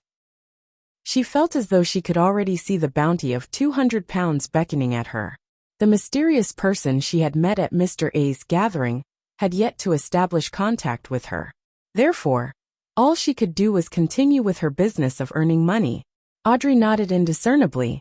She muttered, "Do you have any leads on the matter regarding the psychology alchemists?" Furs adjusted her long curly hair, looked at Viscount Glaint, who was listening to the side, and said, "I recently joined a new Beyonder gathering. Rumor has it that the Spectator and Telepathist potion formulas have previously appeared there. I'm suspecting that one of the members from the gathering is from the psychology alchemists. I'll apply to bring you with me the next gathering." "All right." Audrey deliberately didn't hide her joy. She had read their true state of mind from the colors, body language, and the subtle expressions of Zio and Furs, to judge their enthusiasm for the mission. They didn't lie regarding the psychology alchemists either. Viscount Glaint mumbled, "Audrey's matter seems to be on the brink of success. Where's my formula, Audrey?" "There are really no clues as of yet. The apothecary pathway is mostly in the south, where the Phaenopotter kingdom is." Furs gestured with deep regret. "All right, I'm still young. I'm only in my early 20s. I still have time to wait," Glaint replied in a humorous tone. "All right, thank you for your help. See you again next time." Audrey bowed gracefully, wore her gloves, and mounted her horse as she rode down the track. Susie happily followed, as if she had found new entertainment. As he spent the night experimenting, it was already 9:34 of a Tuesday morning by the time Klein woke up. Biting into a piece of bread slathered with butter, he wore his coat and hat, hurried out the door, and wrote on the message book hanging by the doorbell's pull rope, "Owner is out and will be back after 5 in the afternoon." Actually, he didn't have much to do. It was purely to guard against a sudden visit from Millet Carter. If the other party found out that the detective he hired for a full £50 wasn't out and about, searching for information or organizing people to confirm the layout of the structure, and was instead at home leisurely drinking tea and reading novels, he would surely revoke the commission and not pay the last £40. "I really have nothing to do but wait for Miss Justice's information." Klein stood at the end of the street and looked at the haze in the sky, while helplessly muttering to himself. He had already decided last night where he would spend the day. In the morning, I'll practice shooting at the Quelag Club, read the newspapers, enjoy a free lunch, take a nap in the afternoon, exercise through playing sports like squash. Once the Bravehearts bar opens, I'll take a carriage there and see if I can learn about more Beyonder gatherings from Casper's. Klein had no intention of looking for Merrick. Although he was certain that he had more than one circle of Beyonders, he was afraid that Miss Bodyguard would also belong to those circles. It wouldn't be convenient for him to sell potion formulas, as it would arouse a high degree of suspicion. Since the true creator has given you the ability to divine and a strong body, would he still grant you potion formulas that you do not need? It's impossible just thinking about it. Klein filled in the details with his imagination as he boarded the public carriage that headed for Hillston Borough. Half an hour later, he entered the Quelag Club and saw an acquaintance. It was Talum Dumont, the equestrian teacher who had recommended him to the club. He was Mary Gale's friend. Dressed in a black tweed overcoat, the brown-haired Talum walked over. He sized up Klein and said with an odd smile, "Good morning. Mary and Durago are getting a divorce. Are you suspecting the reason why I joined the club?" Relying on the clown's ability, Klein easily made a surprised expression. "Really? That is really surprising." Talum gave him a deeply suspicious look and suddenly laughed. "I have a friend who's been troubled about something recently. I want to know how good your marksmanship and fighting skills are." "A commission?"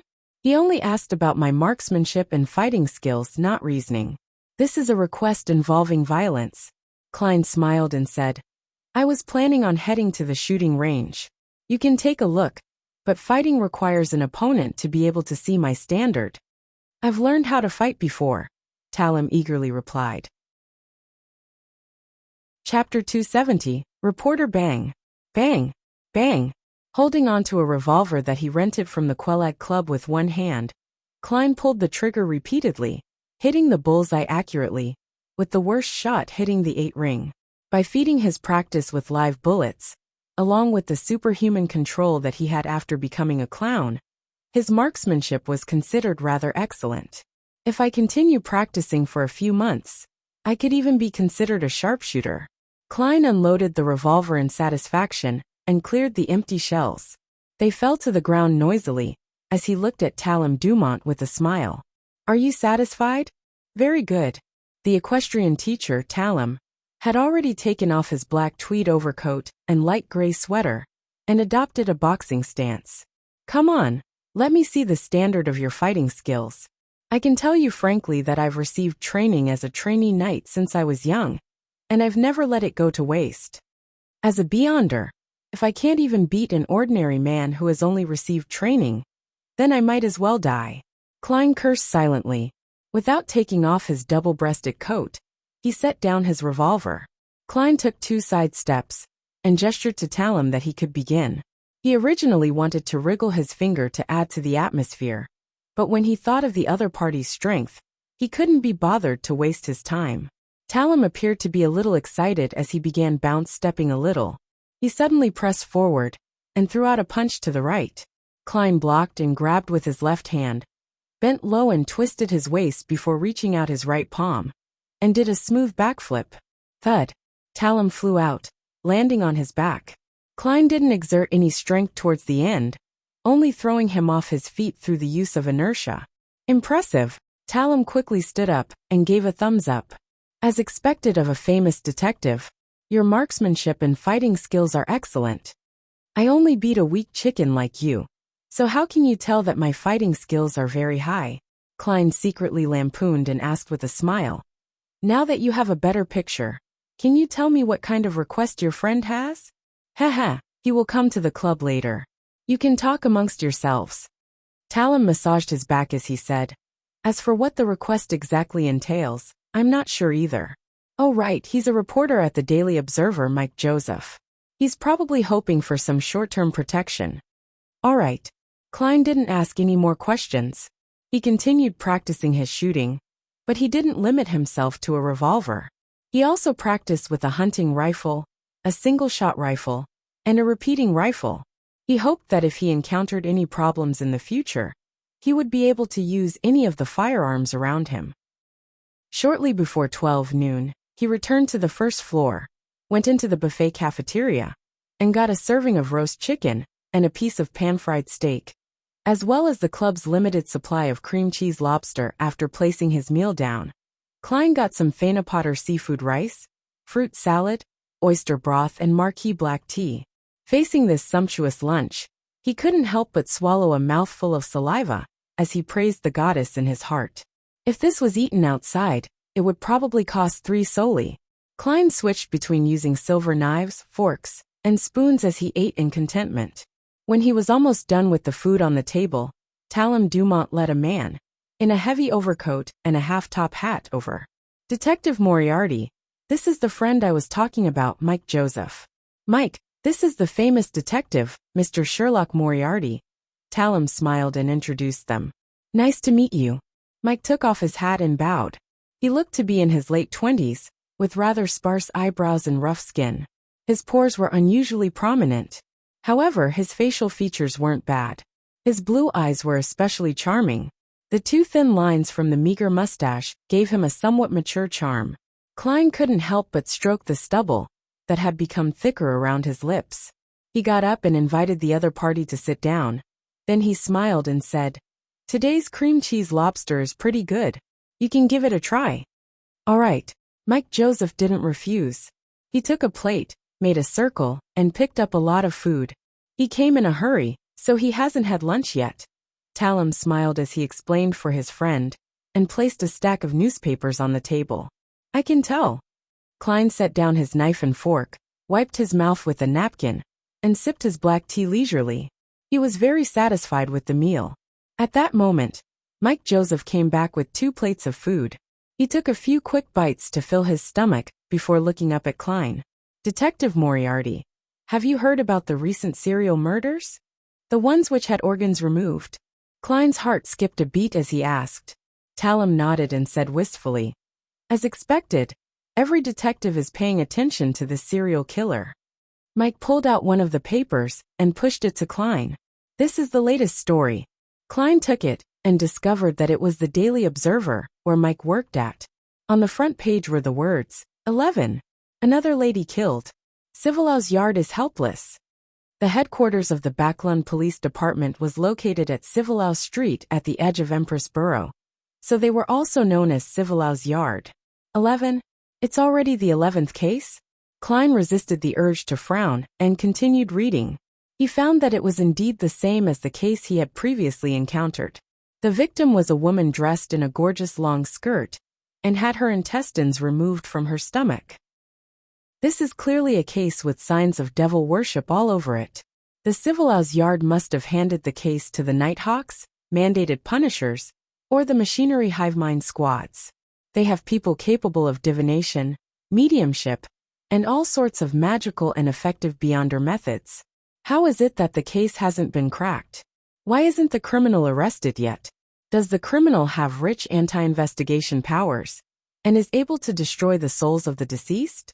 Or could it be that the deceased soul, along with her innards, were extracted to fulfill the requirements of the devil worship ritual? Yes, he's definitely capable of interfering with divination. Indeed, if the devil pathway beyonders lack such powers, how could they dare commit serial murders? Klein thought as he said to Mike Joseph, "You want to do a private investigation? I'm sorry, I can't take this case. Without the invitation of the police, I cannot take it. I have to maintain a good relationship with them." The so-called good relationship is the kind where they invite me to the police station for coffee. Klein did some self-critical lampooning. The real reason for his refusal was that it was easy to run into official beyonders involved in the investigation of the serial killings, perhaps including the Backlund Diocese's Nighthawks. No, not an investigation. No, the precise description is that it's not an investigation to seek the murderer. I just want to finish my report. Mike Joseph swallowed some shrimp and explained. Report? Klein put down his white enamel cup, crossed his hands, and leisurely asked Mike Joseph. Mike Joseph said, "If you buy the Daily Observer tomorrow or the day after, you'll see my in-depth coverage on the serial killings. The most important part is my reveal of what the victims have in common, so as to alert people who fall into this group." "Oh, what do they have in common?" Klein asked curiously. Mike took a sip of his coffee and said, "Besides being a woman and wearing a colorful dress, there's one other important thing they have in common. I did a thorough investigation of the victim's career and found an interesting tidbit. Some of them are maids, others textile workers, tailors, and even teachers. On the surface, there doesn't seem to be any overlap. But in reality, they've all been street girls. Street girl? A teacher? Klein asked in surprise. In the Lone Kingdom, teachers were part of the middle class and received at least £2 a week. That was enough to make a woman lead quite a good life, so there was no need for her to be a street girl. The corner of Mike's mouth twitched as he sighed and said, "Yes, in the past. They may have had very difficult times before they found a job that could support them. I've done a survey before. In Backland, 1 in 6 women aged 15 to 55 is, or has been a street girl. Hey, this is our country. Foreigners who come here are surprised that a very conservative country, a bustling metropolis, would actually be filled with street girls. This number is a little exaggerated. If it were true, it could only be said that reality can be more exaggerated than fiction. This damned world." Klein was speechless. After some thought, he said deliberately, "One question. How does the murderer know that the victim had been a street girl? They don't have labels on them. And even you needed a thorough investigation to discover this." As expected of a great detective, this might be the clue, Mike Joseph answered without feeling surprised. No, if it was a beyonder from the devil path, then the standard he would choose from would be someone who appears to have sunken low, but didn't actually degenerate completely. Furthermore, they should have a keen intuition towards degeneration, and they might be able to see the corresponding color that runs deep. With the colorful dress as a trigger, the target will basically be locked onto. Klein answered himself and asked, "So, what else do you wish to investigate?" Mike nodded and said, "From these 11 cases, 10 of the ladies were once street girls except one. She's still a prostitute at present. Yes, she's the youngest 16-year-old Sibber. This makes it very, very odd. I wish to visit Golden Rose, which is the place where she works for further investigation. I want to see if I can discover anything. I'm worried that my questions will anger the people there, so I plan to ask you to protect me temporarily. You don't need to teach them a lesson, and you just need to protect me at the most critical juncture and allow my escape. If nothing happens, I'll pay you £1, and if there's a fight, it'll be raised to £5. What do you think?" Klein laughed and replied, "Let me wash my hands before replying you." He bowed politely and sauntered over to the bathroom where he tossed a coin and obtained a positive answer. Chapter 271, Golden Rose 19, Hope Street, Sherwood Borough. This area was located close to the Tussock River, which went through Backland. Pedestrians could see the turbid but unusually wide water surface through the cracks and crevices in their houses. The Daily Observer reporter, Mike Joseph, alighted the carriage and pointed at a 3-story, grayish-blue building ahead of them. He said to Klein, who was standing next to him, and wearing a black double-breasted suit and a half-top hat and gold-rimmed glasses, "That's the Golden Rose, the best legal brothel in the area of the Backland Bridge, as well as Sherwood Borough. It opens at 3 in the afternoon and stays open until 2 in the morning. The best legal brothels in the Sherwood and Backland Bridge regions? In other words, there are better ones in these 2 regions but they're illegal?"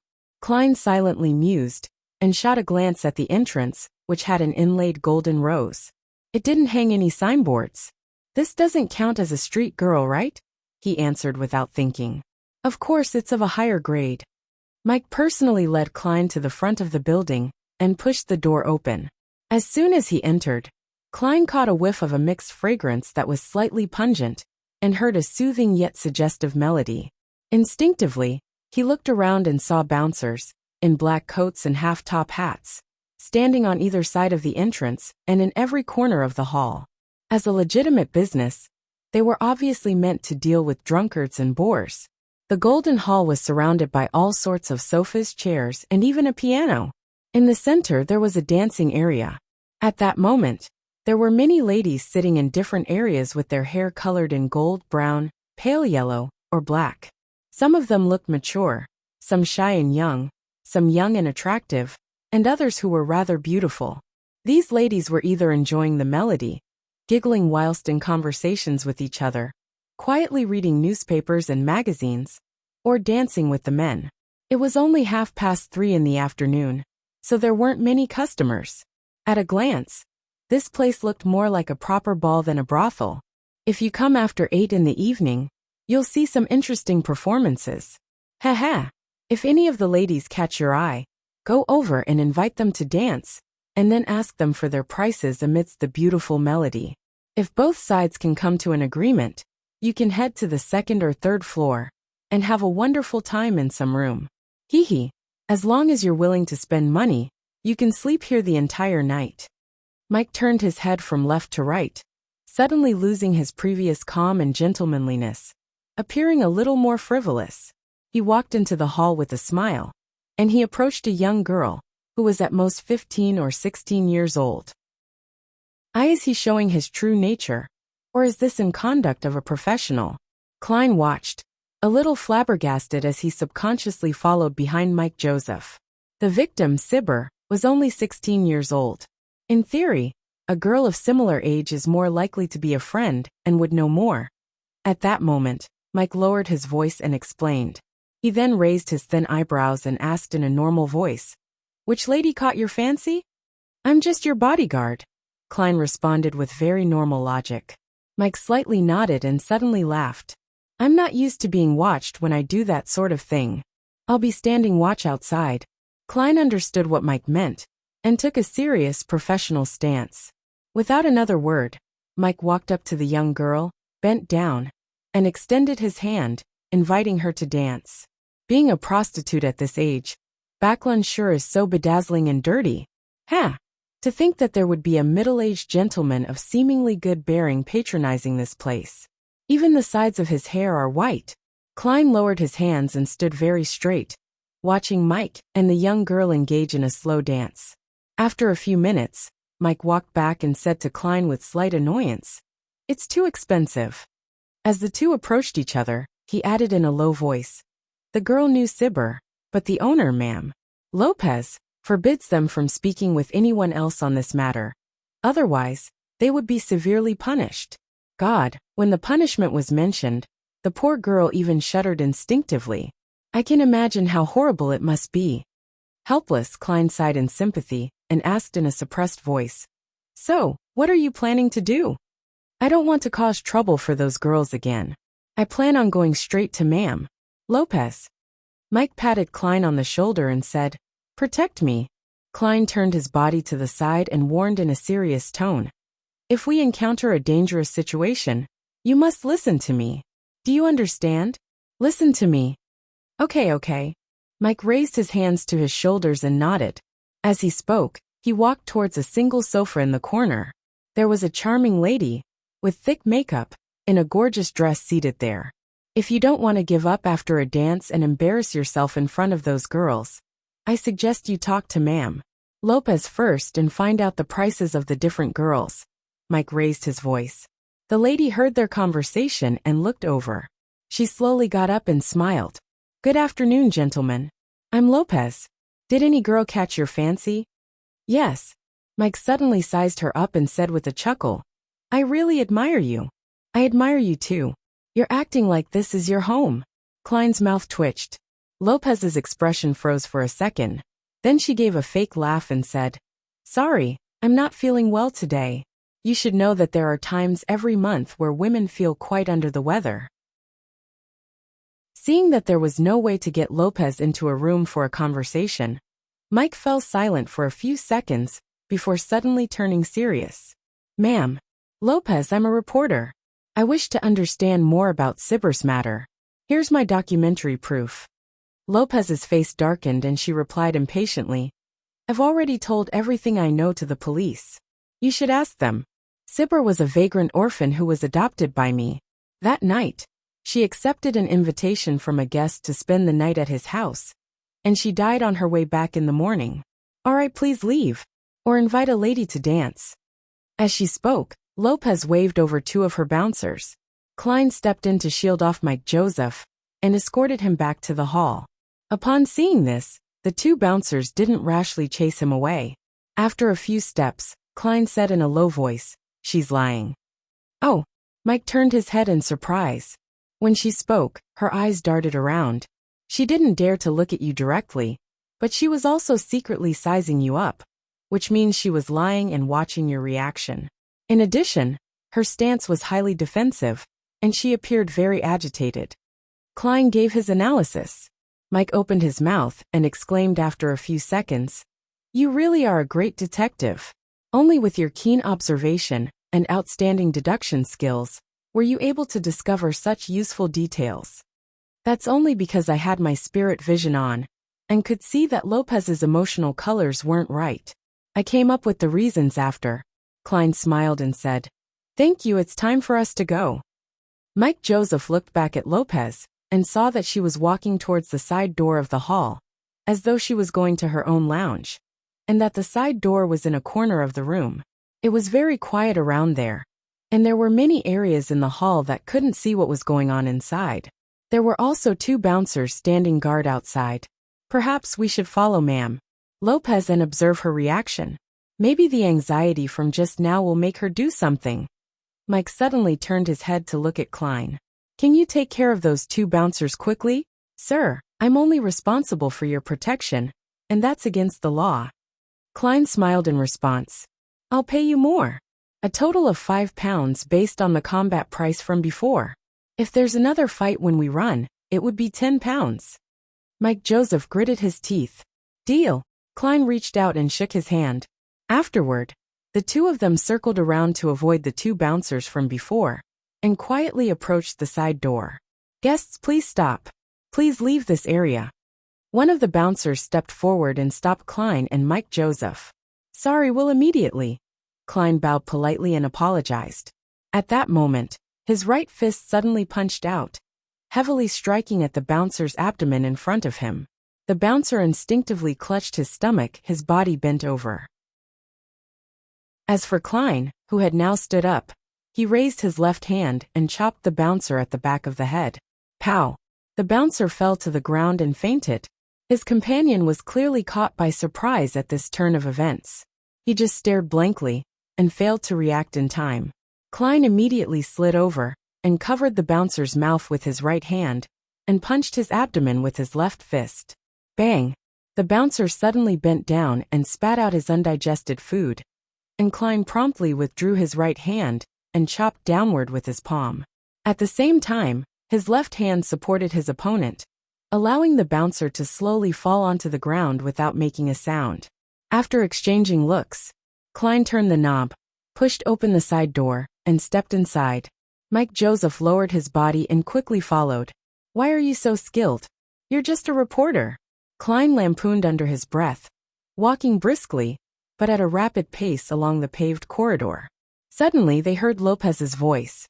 "Tell Capum not to send anyone over in the next few days." "Capum? Send anyone?" Klein looked at Mike and found him looking equally puzzled. At that moment, they heard Lopez's footsteps that were headed towards the corridor. "Let's go." Klein tugged Mike and ran for the exit without turning back. During this process, he closed the side door and broke the lock in passing. It could prevent the people inside from coming out for a while. Then, as if nothing had happened, they hurriedly walked through the hall and approached the exit while hearing faint, angry voices. After reaching the streets, Mike heaved a sigh of relief and said in amazement and sincerity, "I've experienced many similar scenarios, but not once was it as simple and relaxed as it was today. Thank you. I need to return to find out who Capum is." As he spoke, he took out his wallet, fished out a £5 note, and muttered, "But frankly, your price is really expensive. It's worth more than half a week's salary. But you can claim for reimbursement, right?" Klein answered with a grin. Following that, he asked in concern, "Aren't you afraid that Lopez will find your newspaper firm and get the police to arrest you? That's a fake ID card." Mike Joseph shrugged with a gesture of familiarity. Klein could only admire him. After watching Mike board a carriage and leave, he walked diagonally across the street, waited for a public carriage, and kept an eye out for anyone chasing after him. At that moment, a rental carriage slowly approached and stopped in front of him. A middle-aged man in a black coat stepped out the carriage and nodded at Klein. He had blue eyes, a thin face, and gray temples. It was the same old gentleman that Klein had seen in the Golden Rose. "He's not a customer of the Golden Rose. He's just like us," Klein suddenly came to this realization. Hello, I'm Detective Isengard Stanton. I'm assisting the police in this case. Can we have a chat? The middle-aged man pointed at the carriage tracks. Chapter 272. Observing each other. Detective? A colleague. However, the fact that he's able to assist the police in dealing with such a serious case shows that he truly is a well-known detective, at least within Civilized Yard. Isn't the serial killer involved in devil worship supposed to be handed over to the Nighthawks, mandated punishers, or the machinery hive mind? All the police department needs to do is send a few assistants. So why would they need to seek the help of a private detective? Yes, the 11 serial murders must have caused a sensation. Civilized Yard is under a lot of pressure, and they aren't willing to just wait in misery? Many thoughts flashed through Klein's mind, but on the surface he revealed a smile. All right. He boarded Isengard Stanton's rented carriage and saw a young man with brown hair inside. This is my assistant, Isengard, who had a thin and angular face, introduced. Please have a seat. He didn't close the carriage's door, nor did he let the carriage driver drive the horse forward to show that he meant no harm. Klein deliberately sat down uneasily and asked worriedly, What would you like to talk about, Mr. Stanton? Isengard took out a dark pipe and said, I want to know what you've learned from following Ma'am Lopez. Did you hear or discover anything? I'm also a detective, and you should know that we have confidentiality agreements in this business, Klein deliberately replied, as though he was in a dilemma. I'm asking you on behalf of Civilized Yard. This has nothing to do with a confidentiality agreement. Isengard rubbed the pipe with his thumb. A pound, how about 2 pounds? Having learned a lesson from the previous incident with Massault, together with the fact that there was no need to keep it a secret, Klein replied without hesitation, Sure. All right.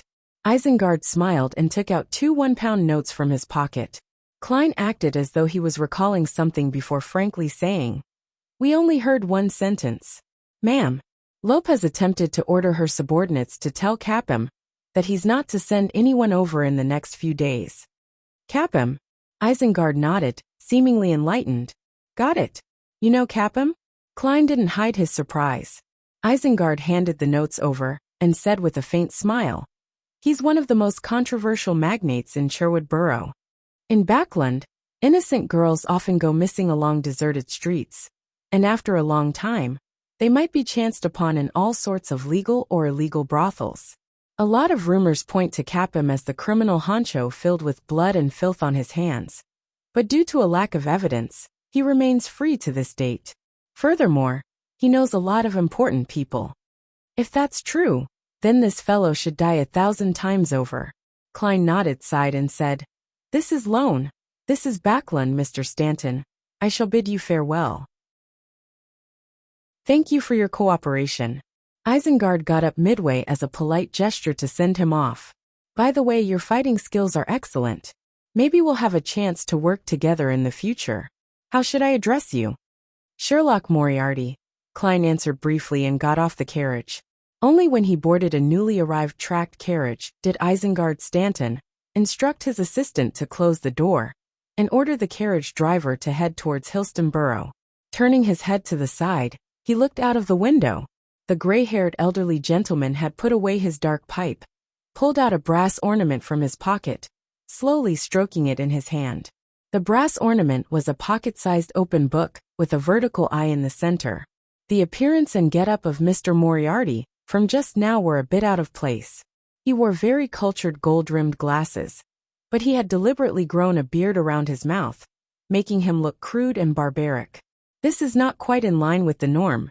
In this day and age, people who wear gold-rimmed glasses tend to care a lot about their image, the image of having knowledge and bearing. Maybe he's trying to hide something.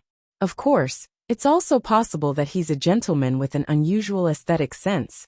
Isengard seemed to be talking to himself, but he also seemed to be teaching his assistant. At that moment, Klein, who was sitting on the carriage, mumbled to himself silently as he leaned against the wall. That Detective Isengard Stanton is problematic. Ever since I activated my spirit vision, he had a blue color of rational thought and indifference, and maintained a purple color of spirituality dominance. There weren't many other colors of emotion appearing. For normal people, unless they're wholeheartedly focused on studying a difficult problem, it's very difficult to maintain similar states for extended periods of time. Other emotions will inevitably appear, the difference being the issue of how long they can remain in that state. Yes, either Detective Isengard Stanton is one such genius at observation and reasoning with extraordinary talent, or he's a beyonder. The tracked public carriage had 2 floors as it ferried more than 40 passengers towards the Backlund Bridge area. Klein gradually reined in his thoughts and cast his gaze out the window and admired the 2 to 3-story buildings on the other side of the road. Occasionally he could see brown houses 5 or 6 stories high, a sign of Backlund's latest trend and of the kingdom's most advanced construction technology. After a transfer, Klein arrived at Iron Gate Street and got off the carriage opposite the Bravehearts bar. As it wasn't the peak period at the bar yet, the moment he entered, he saw Caspers drinking at the bar. The old man with the brandy nose had requested for a glass of Langsky Proof. His eyes narrowed in satisfaction as he savored the fragrance of the malt and the burning sensation in his throat. Klein moved closer, rapped the counter, and asked with a smile, "Is Merrick here?" At the same time, he had one hand in his pocket as he gripped Azek's copper whistle, using his spirituality to shield its negative effects. Before he finished his sentence, he felt gazes sweep past him. It was evident that they were observing him. By the time he finished asking his question, the gazes moved away from him and focused on Caspers. The old man with the huge scar on his face opened his eyes, and when he saw that it was Klein, he said in a bad mood, "He didn't come. He didn't come yesterday either. He didn't come." Klein let out a breath of relief, no longer using his spirituality to rap Azek's copper whistle. "When I mentioned Merrick, someone looked at me.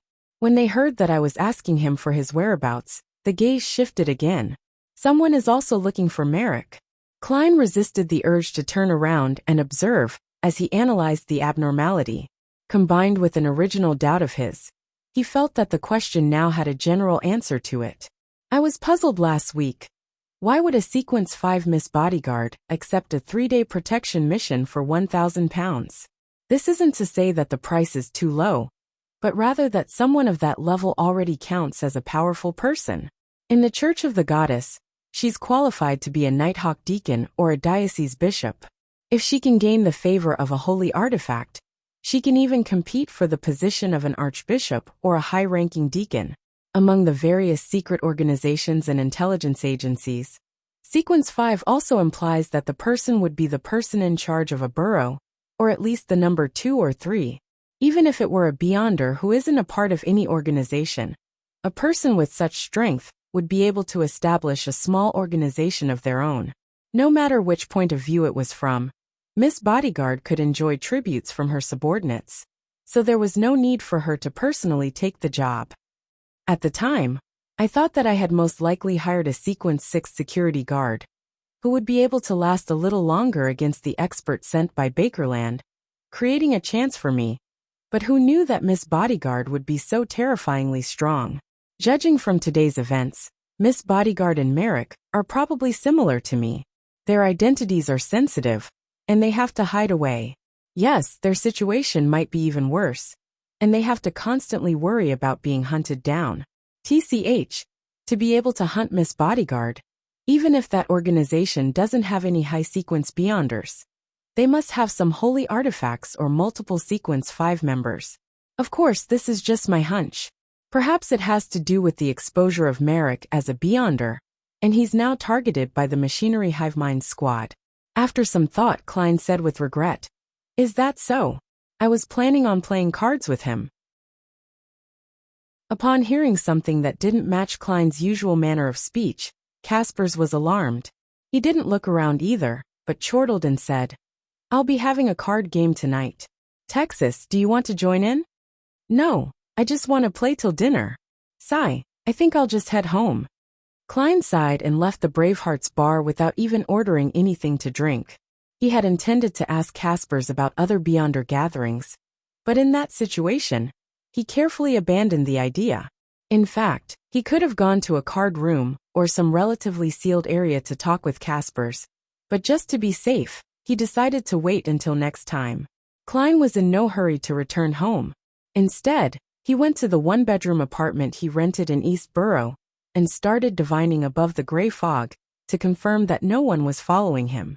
After easing his mind, he reached Minsk Street before it was completely dark and found all sorts of subscribed newspapers crammed into his mailbox. I was in a hurry to leave today, so I didn't even have time to read it.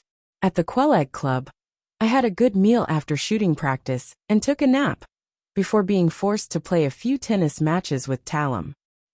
My skills aren't good enough, but my physical fitness can make up for that. He mumbled silently as he opened the door and went inside before twisting the gas lock. He brought the newspapers into the living room and sat on the sofa. He lit the wall lamp and started reading. Klein first read through the Backlund Morning Post and immediately flipped to the 5th page and saw an advertisement. It was an advertisement for the Ernst firm's purchase of goods. The prices were 7 pence per liter of flour, 1 solely of butter, 6 pence per pound of lard, 1 solely 3 pence per pound of cream, 8 solely per pound of Marquis black tea. In other words, there would be a Beyonder gathering in the same place at 8 in the evening tomorrow. The code to the door is to knock 7 times heavily, 1 time lightly, 6 long intervals, and 1 short interval in that order. The remaining 3 and 8 are meaningless. Klein interpreted the content, leaned back against the sofa, and began to look forward to the gathering tomorrow evening. He wanted to sell some formulas to see if he could buy the corresponding ingredients or items. Chapter 273. Handing out a formula Wednesday night, 5 minutes to 8. In an alley behind Braveheart's bar, Klein circled around for a while based on his memories, before finally finding the house with the dark candlelights.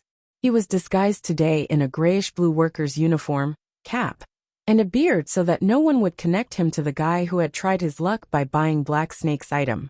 It would be best if I have wisdom, and the apothecary don't recognize me.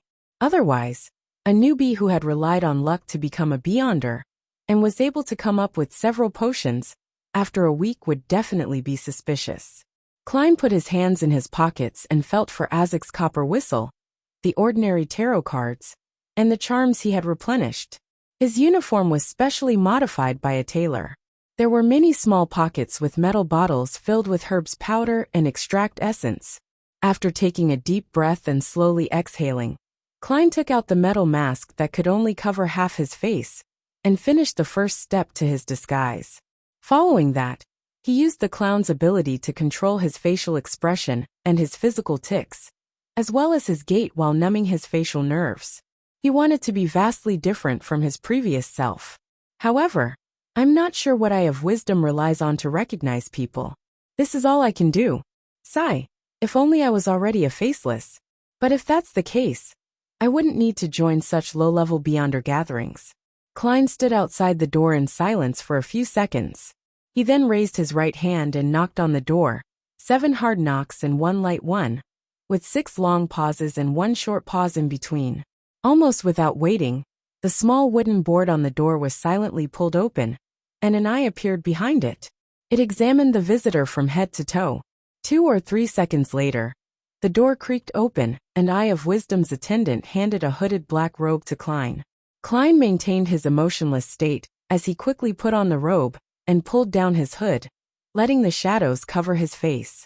On the way to the living room, he deliberately took steps he wasn't used to and tried his hardest to eliminate the awkwardness. There was only 1 candle in the dark and silent room, and quite a number of members at the gathering. Klein didn't choose a corner like the previous time. Instead, he sat on a high stool right in the center. In short, he wanted everything about his external appearance and behavior to be completely different from the previous 2 times. And it was precisely due to his identity as a clown that gave him this domain of expertise, allowing him to reflect his own body into his mind and gain fundamental control over it. The living room was so silent that it appeared frozen. Time passed by, and finally, Eye of Wisdom looked at the clock on the wall and said in his ancient voice, "It's time. Let's begin." We don't need to wait for our late friends. Just as he finished his sentence, Klein immediately said with a hoarse voice, I want to sell potion formulas. They are Sequence 9 Bard and Sequence 8 Light Suppliant from the Church of the Eternal Blazing Sunday. The former is 220 pounds, and the latter is 450 pounds. This was the most suitable plan that he could come up with after much consideration. The Spectator and the Telepathist potions were related to the Psychology Alchemists, a secret organization that was still active in Backland in the Lone Kingdom. If he recklessly produced them, he might attract their attention. And the Church of Eternal Blazing Sun was blocked out by the Church of the Lord of Storms, so the corresponding Beyonders rarely appeared in Backland and could do very little. Therefore, it was an extremely safe choice. The potion of the seer pathway involved Klein himself, and he certainly didn't want to reveal his characteristics. After having experienced so many battles and watched so many battles with Beyonders, he gradually came to understand something. It was that below the high sequences, Beyonders of different pathways had their own characteristics which didn't overlap. That was to say, each of them had their own strengths and weaknesses, and their strengths and weaknesses were all very obvious. The strengths were indeed strong, and the weaknesses were indeed weak. For example, the Spectator pathway lacked the ability to fight in actual combat, but if they were ignored and were unconsciously misled, then no matter how strong an opponent's combat skills were, it was possible for them to die without knowing why. A clear example would be Hurricane Rear Admiral Kalengos, who clearly possessed the mystical item Creeping Hunger, and had an overall combat strength of a Sequence 5. But he still died in a rather inexplicable manner. Most of this was thanks to Azek, but one couldn't dismiss the role of the Spectator. Due to the fact that the majority of the Beyonder jobs below the high sequence had distinct characteristics and obvious weaknesses with weak bodies. If one could conceal one's strengths and understand the situation of their enemies beforehand, it wasn't impossible for them to defeat someone stronger. In extreme cases, there was still a very small chance of a Sequence 9 killing a Sequence 5. Of course, this was a perfect hypothesis, but in reality, it was almost impossible. Sequence 5 was already considered strong, and the corresponding Beyonder powers could be considered miraculous. Strengths could effectively cover up weaknesses, but before reaching Sequence 6, it was very difficult to cause any effect on them. On the other hand, many of the Beyonders below high sequences were very afraid of being attacked by a group, even if their opponents were all below their own sequence. This was because once one became flustered, their attempts to avoid a fault would lead to failure of another. Their weaknesses could lead to fatal outcomes. These problems were why shepherds were ranked first below high sequences. They were so all-round that if they combined and matched their Beyonder powers well enough, they would almost have zero shortcomings. After I advance to the Sequence 7, I'll have all sorts of magical Beyonder powers. Then even if I encounter a Sequence 6, I'll be able to contend against them for a while, and I might even be able to win. If I encounter a Sequence 5, there might still be a chance of escaping. As his thoughts raced, Klein looked around, waiting for someone to speak.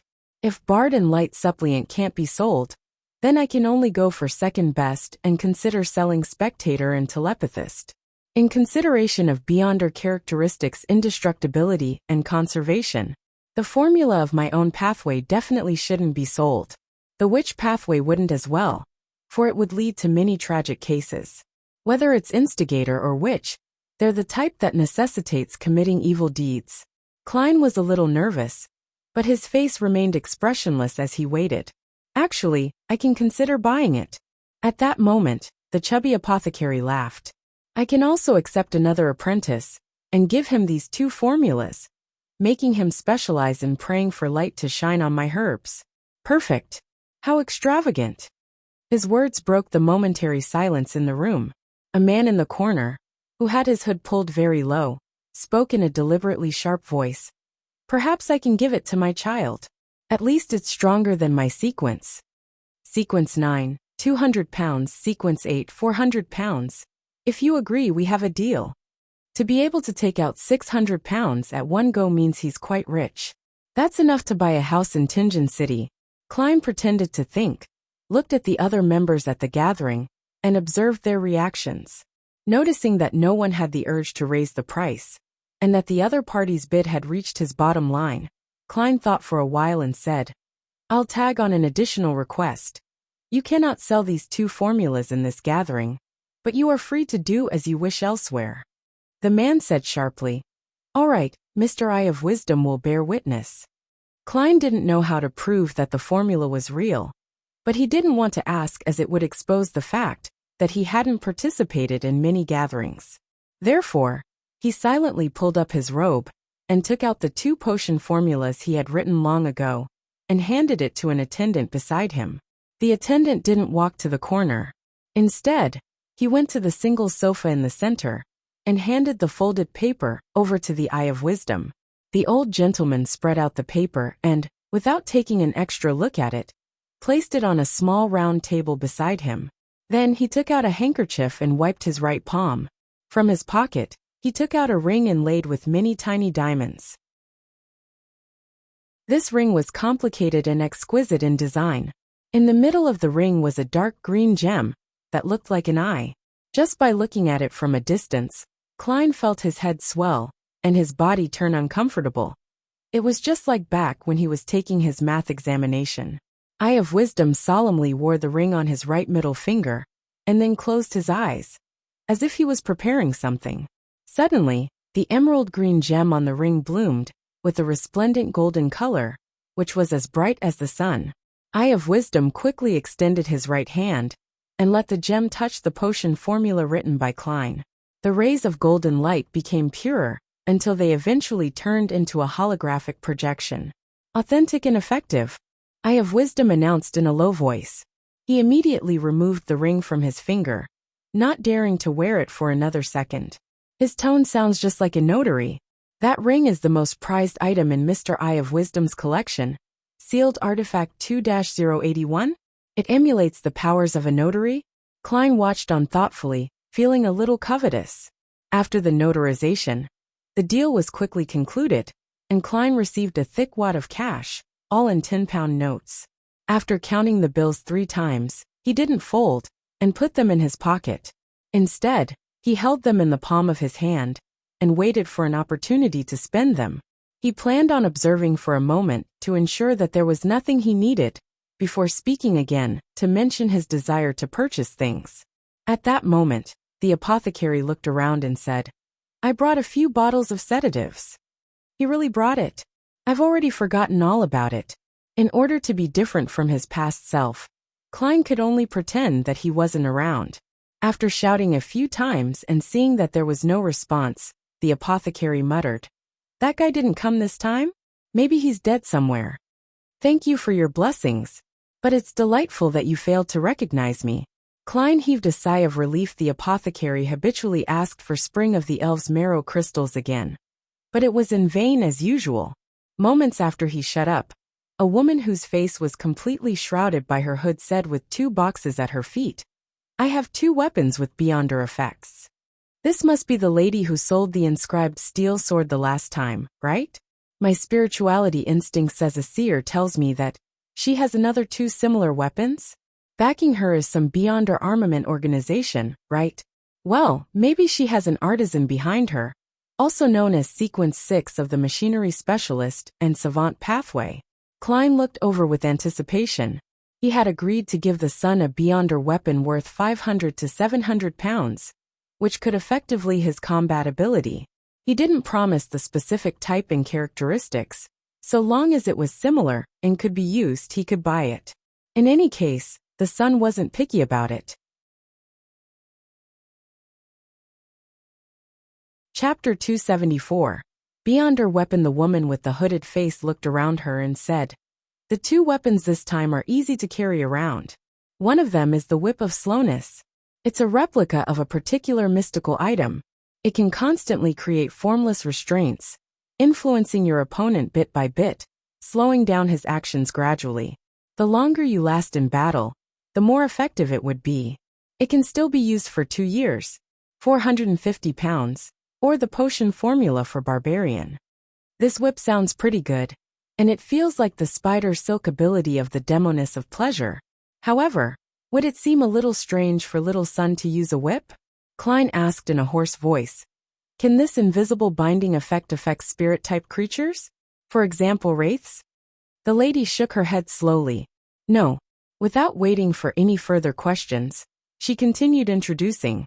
The second weapon is called the Axe of Hurricane. It can raise the user's agility and running speed. There's also a 15% chance of inflicting a numbing effect to the enemy, and a 5% chance of producing a bolt of lightning. If used in a thunderstorm, the chance of the lightning bolt will be raised to 50%. This has all been verified through experimentation and concluded through copious amounts of data. This weapon's effects can last for no more than a year. 520 pounds, or the potion formula to Barbarian. This is much stronger than the Whip of Slowness. If it wasn't for the fact that it only has the Beyonder effects for a year, it probably wouldn't be this price. Right, according to the description of Little Sun, and the scene I vaguely saw, in the air above the city of Silver and the surrounding area, there are always flashes of lightning. The highest frequency is during daytime, and the lowest frequency is during nighttime. This is very similar to a so-called thunderstorm environment. If it's really effective, then this Axe of Hurricane would be a truly mystical item in the hands of Little Sunday. Each strike has a 50% chance of blasting out lightning. It would be absolutely formidable. Even if that doesn't work, looking at the most basic Beyonder effects of the Axe of Hurricane, it's still quite a good weapon, and it meets the needs of Little Sun. As for the problem that it can only be used for a year, it's not a big problem to solve. In 1 year, with Little Sun's digestion rate and City of Silver's Beyonder resources, as long as he has the potion formulas, he would at least be sequence 6 by then. At that point in time, he'll definitely need to replace his weapon. As his mind whirled, Klein basically determined that he was buying the Axe of Hurricane. At that moment the apothecary muttered, "Is an axe easy to carry around? I feel like I've heard a joke, and I think it might be more appropriate to make a wrench. Say, can't you sell stuff like revolvers with Beyonder effects? I will try my best to collect similar items." The woman emphasized the word collect. All right, friends who are willing to buy one of these weapons, please make a bid. Before Klein could even speak, he heard a male voice from the long sofa. Axe of Hurricane, 520 pounds. The woman waited a few seconds before asking again. Is there anyone else who wants to bid? 530 pounds. Klein added 10 pounds. The man immediately replied, 550 pounds. This, Little Sun, if he raises it to more than 600 pounds, I won't be buying it. I'll get you a new whip. With a definite strategy in mind, Klein called out very calmly, 560 pounds. He tried to make it appear that no matter what offer was made, he could add on an additional 10 pounds. And the 600 pounds he had just earned was just enough to put invisible pressure on the other party. Upon hearing the latest price, the man fell silent and shrugged. All right then, it's yours. Phew. Klein secretly heaved a sigh of relief. Is there anyone else who wants to bid for the Axe of Hurricane? The woman asked again. But the room was silent. Sold. The lady didn't hesitate any longer, and handed the box next to her right foot to the attendant. The attendant had the eye of wisdom appraise it before bringing it to Klein. Money was handed over in exchange for the item. Putting away the remaining 4 10-pound notes, Klein opened the box and saw an axe that could be attached to one's back or tucked in one's belt. Its entire body was iron black in color, thick and sturdy with a sharp edge. In his spirit vision, it was clear that the creator had used a large number of spiritual materials. There were also many symbols and magic runes on the surface of the axe. They were embedded inside, turning into lightning and hurricane patterns. When Klein reached out to touch it, he felt a faint pricking pain. He nodded and placed the box on his lap. It can be exchanged for the true root and juice of a mistreant. My magician potion is only missing the spinal fluid of a dark patterned black panther. I've made a good deal of money in my past few commissions, and together with my original savings, and what I just have left, I have 209 pounds 5 solis and 5 pennies on me. The Beyonder ingredients corresponding to sequence 7 are valued at 500 to 700 pounds. I still had to sell formulas or knowledge. Yes, I'll take the time to check on Leopard this week and confirm the progress of his bicycle. Klein stopped bidding and quietly watched from the sidelines.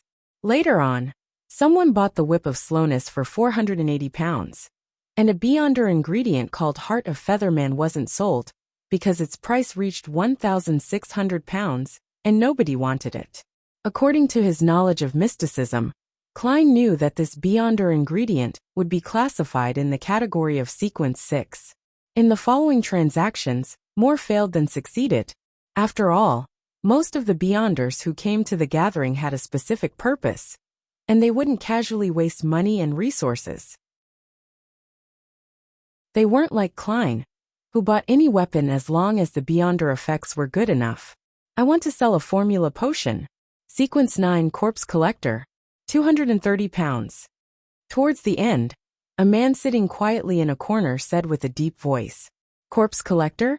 I remember that this potion formula can only be found in the Church of the Evernight Goddess, Church of the God of Combat, and the Numinous Episcopate. Has an undercover Nighthawk sneaked in? Or is he a member of the Numinous Episcopate who's trying to revive death? Of course, it isn't that strange for low-sequence formulas to be found in the wild. This isn't a huge secret. I remember old Neil mentioning that the formula for Corpse Collector involved a desiccated black-spotted frog." Klein controlled himself and didn't smile. He thoughtfully looked ahead and discovered that the potion formula of Corpse Collector was quickly sold. The potion formula for Sequence 9 is very easy to sell. Before, there was just a single Sequence 8 Folk of Rage formula that failed to close several times, while my light suppliant formula matched with Sequence 9 Bard was sold relatively easily. Yes, most Beyonders would collect Sequence 9 formulas if they have the money to spare. They can give their own children and students more opportunities to choose from, allowing them to walk a path that they preferred. Under this premise, if a Sequence 8 formula doesn't have the foundation Sequence 9, they would have to wait for Beyonders who are attempting to advance. And there might not even be one in 1 to 2 years. After all, the circle of Beyonders is very scattered, and most people don't know about the acting method.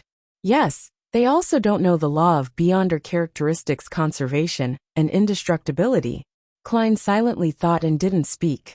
After another 15 minutes, seeing that the gathering was about to end, he asked probingly, "Who has the complete spinal fluid of a dark pattern Black Panther?" Silence. No one spoke in the living room.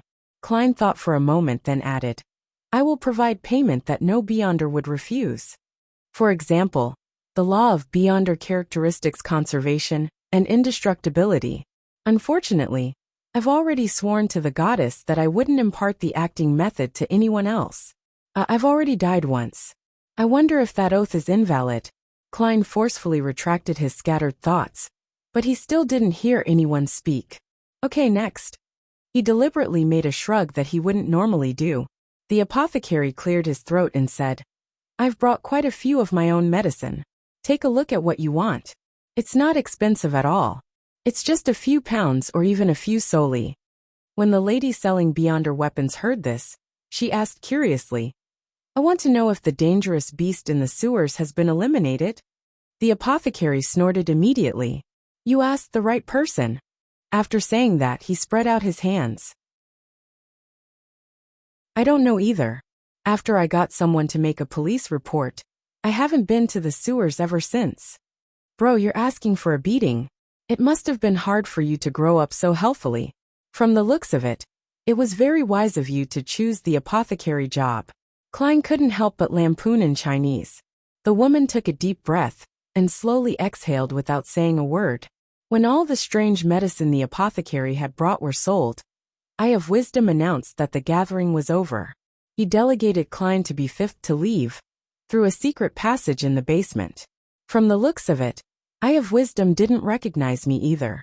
With some relief, Klein took off his hooded robe and tossed it to the attendant. Then, he walked out of the passage and skillfully circled around it. After confirming that no one was following him, he took off his iron mask, left the secluded street, took the box containing the axe of Hurricane, and headed straight to East Borough. There were no gas lamps on Black Palm Street in East Borough, and after dark, it was like an abyss. In a particular apartment here, Klein sealed the room with a wall of spirituality. Then he summoned himself and carried the axe of hurricane above the gray fog. If it had been a little heavier, I wouldn't have been able to carry it with me even if I had Mr. Azek's copper whistle to reinforce my spirit. Then, I would have to switch to a sacrificial ritual. Klein mumbled, sending his thoughts to the illusory star corresponding to the sun. The world has sacrificed the weapon to me. You can prepare the bestowment ritual. City of Silver. Upon seeing the gray fog and hearing Mr. Fool's instructions, Derek Berg immediately sat up and rushed to prepare. Before holding the bestowment ceremony, he silently took out his knight's sword and made a few vertical slashes to ease his anticipation. Would it be a straight sword, a broadsword, or a rapier? Derek stopped without realizing, unable to stop himself from thinking, and subconsciously pictured himself using that powerful weapon. After a while, during the ritual, he saw the beyonder weapon that belonged to him. It was an axe.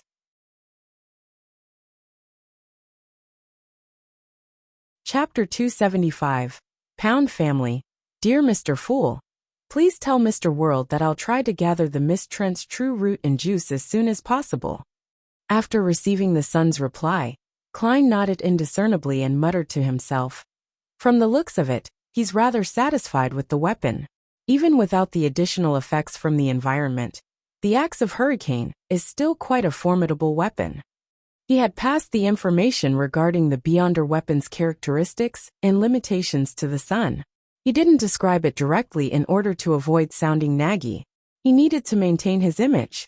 After doing all of this, Klein didn't stay any longer, and immediately returned to the real world, changed his clothes, and left Black Palm Street. East Borough Dharavi Street, in a cramped but lively pub, Zio Dericha covered her nose and mouth as she squeezed in. To her, what was bad about this place wasn't just because it smelled of alcohol and sweat, but that she would easily encounter people much taller than she was. She had to face their armpits, and the strong odor was nauseating. Using a great deal of effort, and even using the powers of an arbiter, Zio finally squeezed her way to the bar counter and saw the man she was looking for. It was a young man in his 20s. He had a face as long and thin as a horse. His eyebrows were messy and ferocious, but his facial features were relatively soft. He was gulping down alcohol and laughing loudly with the patrons around him. Williams, I have something to talk to you about. Zio banged on the wooden counter. This boorish action immediately attracted many angry gazes. However, they quickly retreated under the stern gaze of an arbiter. Oh Zio, I haven't seen you in days. Let me see, it's been a week, no, at least 3 weeks. Care for a drink? Half and half. Williams said, half drunk and half surprised. Half and half was one of the most popular alcoholic beverages in East Borough, made from malt beer and fortified grape wine. And because it has precisely made up of 2 constituents of equal proportion, it was known as half and half. Are you really going to let me drink? Zio pricked up her brows. No, he doesn't. The boss, who was wiping the glasses, hurriedly answered on Williams's behalf. He clearly remembered how deadly the girl would become when she got drunk. She would use her fists to persuade the guests to quit drinking and throw them out one by one. The corner of Williams's mouth twitched as he spread out his hands and said, Go on, why are you looking for me? He was one of East Borough's informants and was connected to several gangs. Zio frowned and said, Williams, can't you quit drinking? Save your money, marry a nice girl, and come home every day to hot water, food, and warm greetings. You can share all the things you've seen in the day with her, and she can tell you about the trivial things that happened in your house. And there will be cute kids who will kiss you on the cheek and play around you. Isn't such warmth nice? She was able to gain a quick foothold in Backlands East Borough, all thanks to Williams's help. So she had always wanted him to be better off. Warmth? Williams scoffed. It's built on the money I bring back, and I've seen through the farce. If I could bring home 20 soli a week, I'm sure my family would be warm and just as you described it to be. But if not, Lord, the screams and insults from the woman, the cries and shrieks of children, would drive me crazy. My mom is a good example. Every time my old man comes home, he'll beat me up and make a ruckus. So if that's the case, I might as well use the solely and the pence on me to trade for drinks. No one cares how much I earn here. Everyone drinks and chats, and the mood is really good. If I want women, there are cute street girls outside. They wouldn't quarrel with you." Zio smirked and said, "You really are an incorrigible believer of the Lord of Storms. One day, you'll die from alcoholism or some strange disease." "At least I've enjoyed life," Williams replied without minding what she said. "I haven't worked in almost 3 days, so I'm not going to give you a discount." Zio stopped persuading him. She stroked her short, disheveled blonde hair, and handed him the portrait of Lenevis that Audrey had given her. "Help me keep an eye out for this man. Find him as soon as possible. Here are different portraits of him." Williams spread out the piece of paper in his stupor and glanced at it before thinking. "He looks too ordinary, and there are so many people in East Borough. There are people who die at any moment. Some leave, some come, and others become vagrants. It'll be difficult to find him. In short, help me keep an eye out. Notify me immediately if you find anyone who looks like him." Zio took out a 5 solely bill and handed it to him. "Here's some beer money. If you can find the person in the portrait, I'll, give you another £10. £10? Williams whistled. "Zio, when did you become so generous? Or is this person worth more?" "That's how much his reward is worth. £10 for providing clues." Zio pretended to look around the pub and answered, "Don't forget about this matter. I'll come back in a few days' time." She had already run through nearly half of East Borough and issued the mission to the gang leaders and informants she knew, and she had paid several pounds in advance. "As long one of them succeeds, I'll earn it all back. All those profits." Zio silently cheered herself on and walked out of the pub with her nose and mouth covered. At that moment, the scene gradually turned chaotic due to some conflict between a few drunkards. Zio glanced over in exasperation, then raised her voice and shouted, "Stop!" A sense of dominance reverberated within the pub, and it was as though the drunkards had met their nemesis as they hurriedly sat down. Some of them even hugged their heads and squatted on the ground. "Phew, I wonder when I'll advance to sheriff." Zio sighed, feeling a mix of satisfaction and anticipation. On Thursday morning, Klein took the long trip to St. George Borough, which was like another city altogether, to show some concern for his first investment. With his last tip and the revelation from Roselle's manuscript, Leopard was progressing very quickly on the bicycle project and had already built a crude prototype. This was very much in line with Klein's impression of bicycles.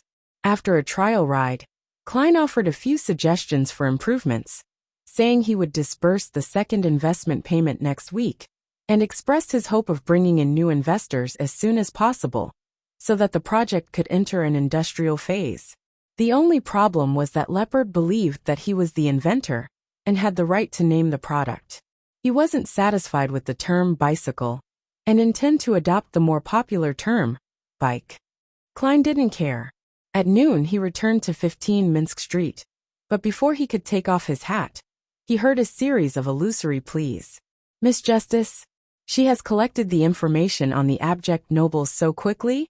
Still in thought, Klein prepared to enter the living room and head to the second floor.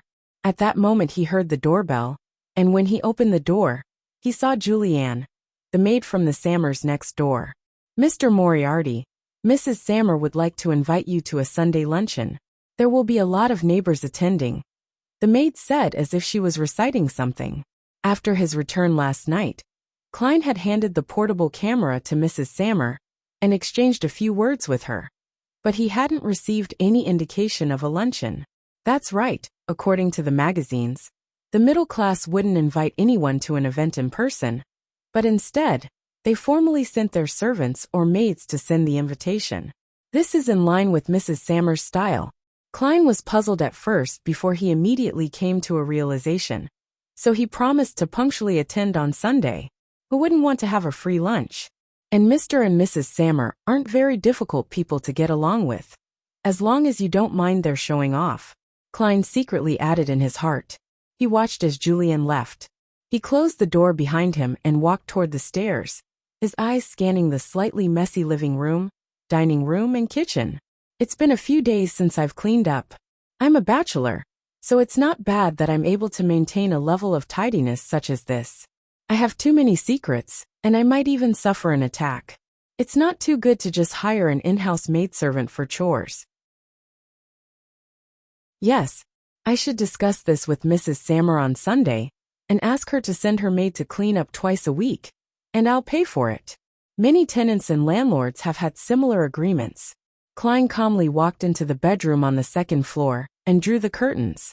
After entering the fog, he found that the prayer had indeed come from Miss Justice. This girl of blue blood sat on a piano stool, her hands on the keys. She wasn't playing the piano. Instead, she was whispering the honorific name of the fool that doesn't belong to this era.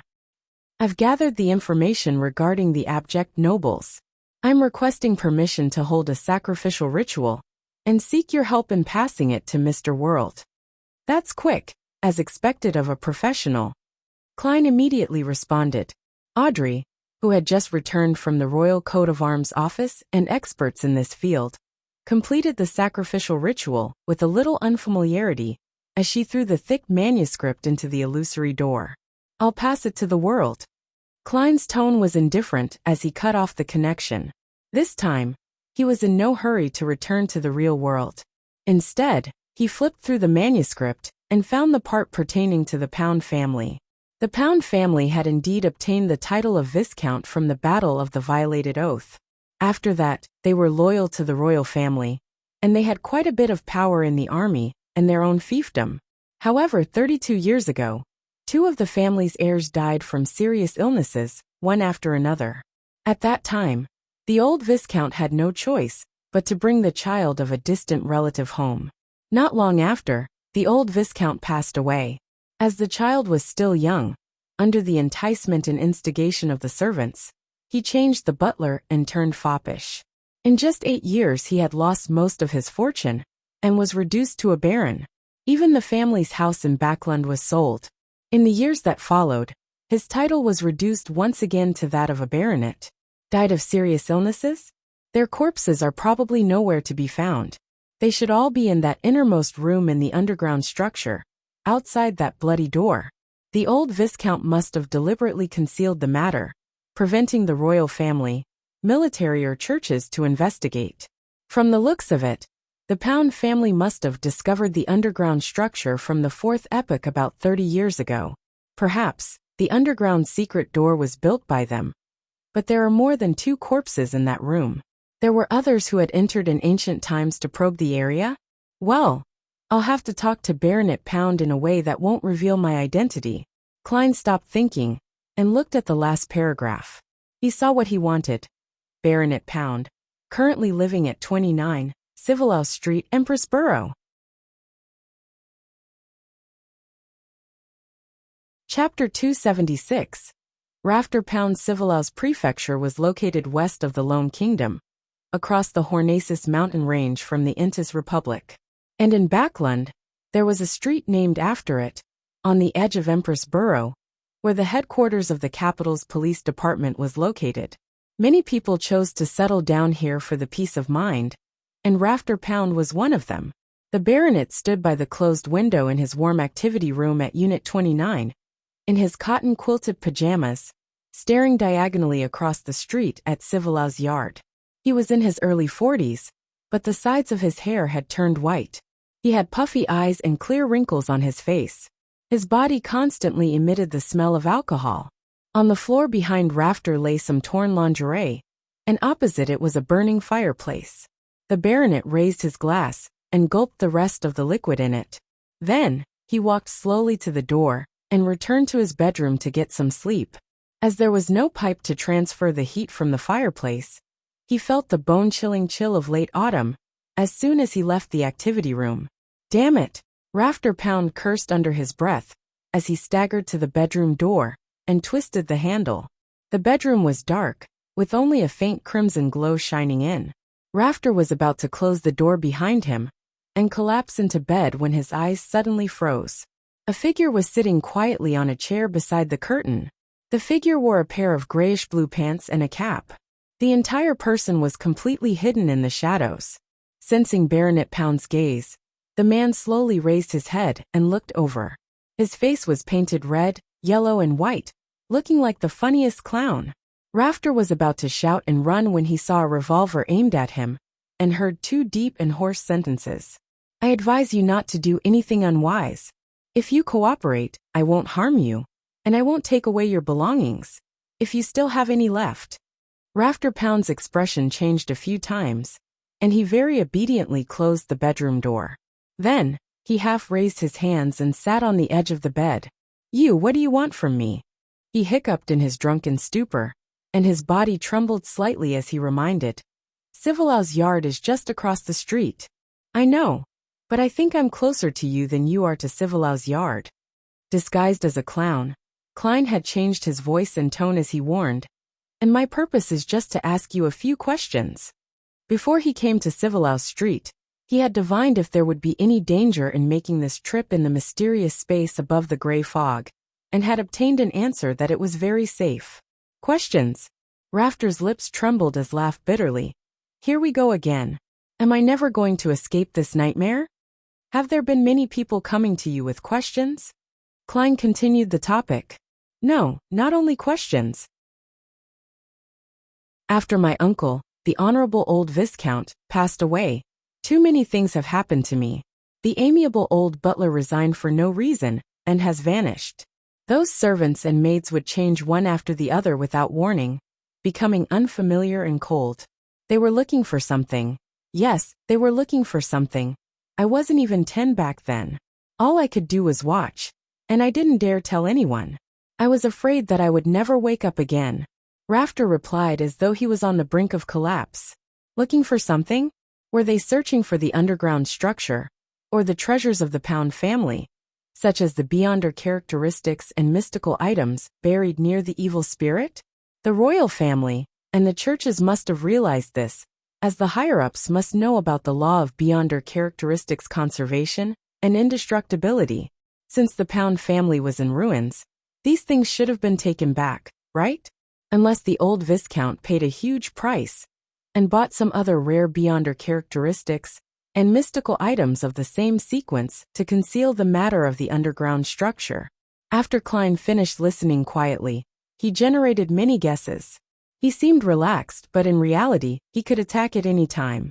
How long has this been going on for? I don't know. There are faces around me that I don't know. How can I be sure that the remaining people aren't also in cahoots? Haha. I pretended not to notice anything. After trembling for a few years, I was enticed by them to do drinking, sex, gambling, smoking marijuana, and all sorts of things that make me look like a piece of trash. Rafter Pound gave a somewhat crazy laugh. They're finally relieved, and are no longer watching me. When I sold that house, whoosh. All of them left, with no idea where they went. No, they must still be secretly monitoring me, preventing me from calling the police. Right, they aren't letting me call the police. This fellow has some mental illness. I have no idea if what he said is true or false. In his aura, the change in his mood colors adhere to logic. But what if he just feels that he had let down the old Viscount and fantasized a whole sequence of events like this to find an excuse for his degeneration? Later, he would keep telling himself that until he's utterly convinced. As a qualified keyboard warrior, Klein, who knew a little of everything, had seen similar cases in his previous life. After thinking for 2 seconds, he asked, "What did these people ask you?" "They asked me how the 2 children of the old Viscount died. They asked me what abnormal behavior the old Viscount had over the years. I wasn't even 10 years old at the time, so I don't know anything." Rafter waved his arms and growled under his breath. "Calm down, please calm down." Klein lowered his left hand and attempted to confirm if Baronet Pound knew of the underground structure via multiple angles. Time flew by as the question and answer session ensued. Klein said in a hoarse voice, "You really don't seem to know anything. I'm very sorry to bother you, but it's time for me to leave." He stood up, bowed slightly, and appeared very well-mannered. And almost at the same time, the excitement and appearance of having a breakdown on Rafter Pound's face vanished. His light blue eyes became abnormally deep, as though he was examining something. When he saw the intruder about to stand up straight, he immediately reverted back to his previous performance: grief, anger, madness, bitterness, and neuroticism. At that moment, a mysterious voice suddenly resounded in his ears. Crimson. Klein injected spirituality into a slumber charm and threw it at Rafter with his unarmed left hand. Amidst crisp crackling sounds, a strong sense of serenity spread out, enveloping the baronet, causing him to shut his eyes involuntarily and fall weakly onto the bed. I'm sorry. The questions from before are for the comparison of what shall ensue. Next, it's the process of entering your dream and spirit channeling. Klein patted Rafter's pajamas, and with his hand on his chest, he made another bow. Then, he used the dream charm and entered Rafter's dream like a nightmare. In the gray, fragmentary, constantly coruscating world, Klein soberly walked beside Rafter, watching him see the blank faces of the servants and maids who had no facial features, as they gave off abnormal and frightening vibes. He saw Rafter turning his head only to always to see an old face silently gazing at him, watching him curl up in the corner, shivering, and him being enveloped by a shadow, little by little. This matches what he had described earlier. Klein tried to guide the dream to make sense of the situation, but it was as though Baronet Pound had a very serious psychological trauma over these matters. Any tiny bit of stimulation would cause him to scream and run like a madman in his dreams. This made it impossible for Klein to get any more information. Thus, he withdrew from the dream and cast another slumber charm on Rafter Pound before taking out a mantha extract and other materials, in preparation to channel his spirit in a mediumship ritual. After responding to himself, Klein's spirituality passed through the storm of thoughts and saw the illusory image of Rafter, an illusory image based on the body of heart and mind. What did the old Viscount say to you before he died? Klein hesitated for a moment before asking. Rafter Pound muddle-headedly replied, he wants me to maintain the family. What else? Klein asked again in a tone of deliberate affirmation. He wanted me to remember the glory of the ancestors, Rafter answered blankly. Klein nodded and asked, what were those people looking for? I don't know. Rafter gave the same answer. Klein continued asking and compared it with the answers Pound had said before, finally coming to the conclusion that Baronet Pound had not lied, and what he had just said was true. At this point he didn't stay any longer. He passed through the storm of thoughts and allowed his extended spirituality to return to his body. Next, Klein methodically tidied up the scene and tossed Azek's copper whistle a few times, using its nature to interfere with any possible divination investigations. Thank you for your cooperation, Mr. Baronet. After doing all of this, Klein bowed once again. Then he turned, opened the window, jumped into the street, and disappeared into the night. After a while, Rafter Pound suddenly opened his eyes. Around those light blue eyes, there was a circle of ruptured capillaries. He flipped himself up suddenly and stared at the open oriel window. After making a long detour to East Borough, Klein washed his disguise and changed into normal clothes. As if nothing had happened, he returned to 15 Minsk Street in Sherwood Borough. He didn't rest, nor did he think about what he should do with the underground structure. Instead, he once again entered the fog. At the very end of the ancient long table, Klein slowly opened his palm, revealing several strands of brown hair. They were Rafter Pound's hair he had gathered when Rafter was sleeping. There's still the final step, confirming with divination above the gray fog. Klein silently muttered to himself. Then he conjured a pen and paper. He wrote down the content that he had already thought about beforehand. Rafter Pound's future. I want to see what will happen to you in the future, so as to confirm the past.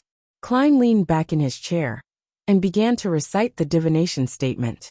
As the ancient structure involved the 6 Orthodox gods, he was afraid that there would be problems if he divined something directly, so he changed his way of thinking and helped Rafter Pound ask about the future.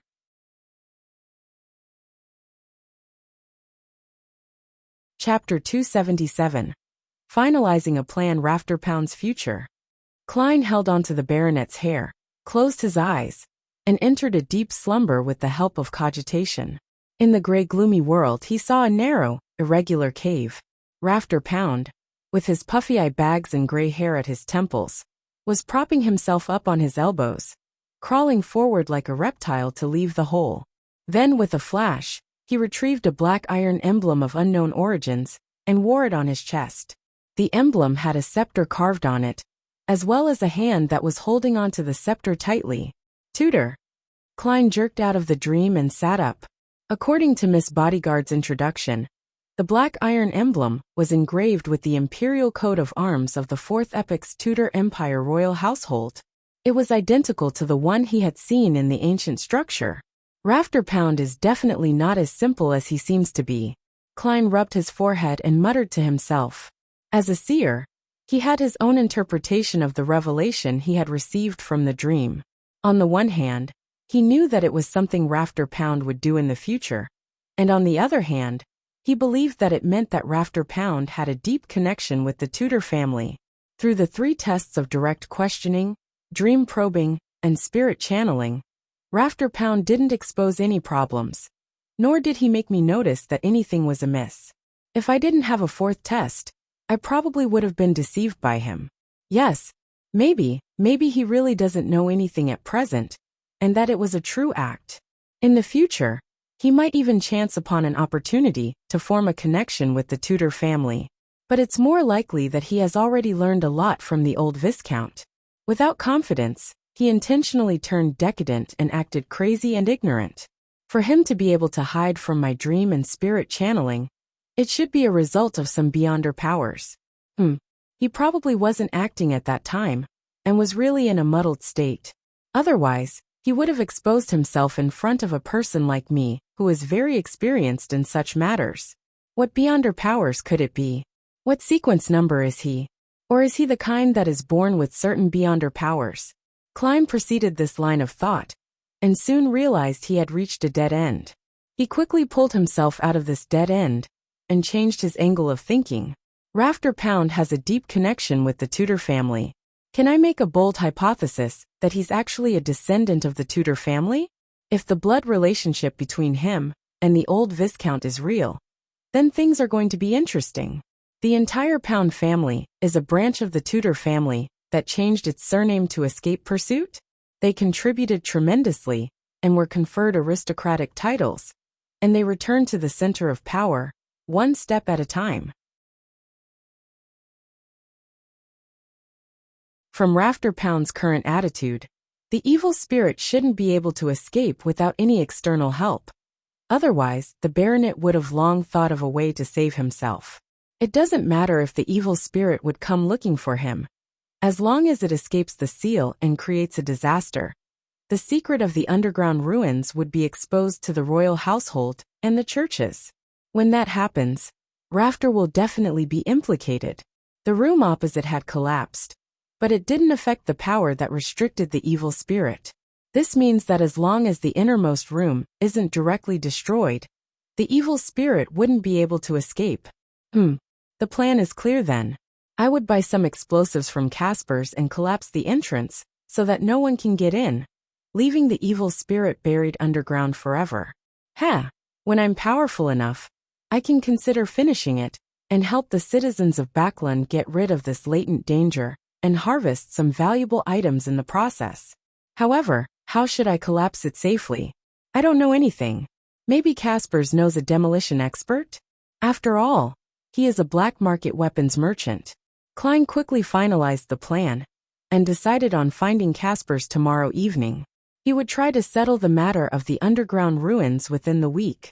As for the true relationship between the Pound family and the Tudor family, and for Rafter's abnormality, he didn't want to probe too deeply into it. It's none of my business.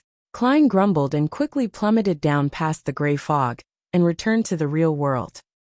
On Friday morning, Klein went out early as usual and pretended to be very busy. The truth was, he had once again gone to the Quelag Club to practice his shooting and read the newspapers. He enjoyed himself quite a bit.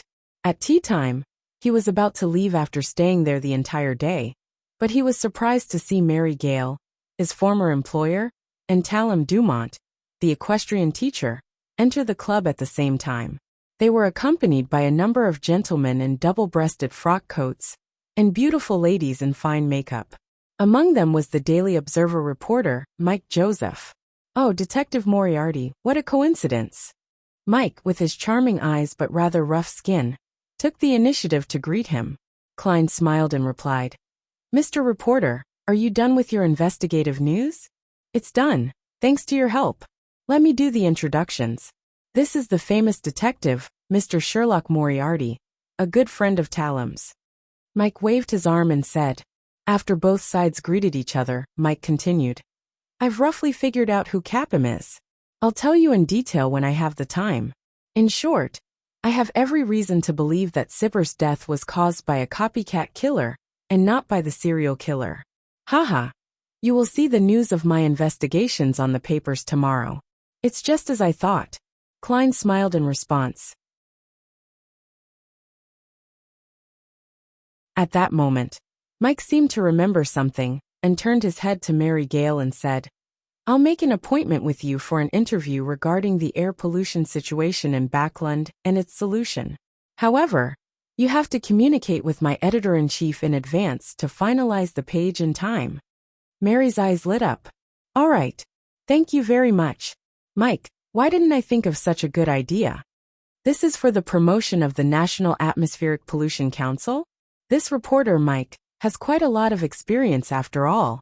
Although the Daily Observer isn't one of the best newspapers, its circulation is considerable.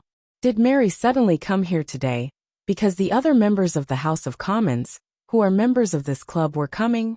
This type of private club is indeed suitable for politics and business. Klein seemed to gain an understanding and bade farewell ahead of time. Before becoming a faceless, he didn't want to get involved in high-level affairs such as this. Evening in an apartment in East Borough. After a busy day, Williams entered the small room he rented, intending to change his coat, get some money, go to the pub for a drink and settle his dinner there. In the gloomy darkness, he suddenly stopped putting on his coat. He saw a shadow standing by the window, its face completely obscured by the shadow of the hood. Who told you to look for Lenivas? The dark figure asked in a low, slow voice. Williams quickly put on his coat, gulped his saliva and said, I have a friend, a bounty hunter. Bounty hunters referred to adventurers who used various bounty rewards as their main source of income. There were a lot of them in East Borough and in Backland. Why did he suddenly start looking for Lenivas? This is a bounty that was offered a long time ago. The black figure was extremely tall. Step by step, he approached Williams. I don't know. Maybe she just wanted to attempt another bounty. Williams took a very tiny step back. The dark figure pressed hoarsely, Who is she? Williams immediately entered a dilemma, but after a few seconds, he replied with a trembling voice. Zio Dericha. I don't know where she lives. Very good, very honest. The black figure reached out and patted Williams's body. Without further ado, he walked towards the door. Williams secretly heaved a sigh of relief, believing that his rich experience in the underworld had helped him. Don't try to be brave when you shouldn't. At that moment, he saw the shadow snap his fingers. Pa! Williams's thoughts froze, and his body suddenly split into pieces, scattering in all directions, splattering the ground and walls with flesh and blood. Then the shadow broke the gas pipe. Amidst the sound of gas spewing out from the pipes, he picked up the candle from Williams's desk and struck it against the wick. The black shadow left immediately. A few minutes later, the candle suddenly lit up by itself. Boom! The explosion wiped out everything.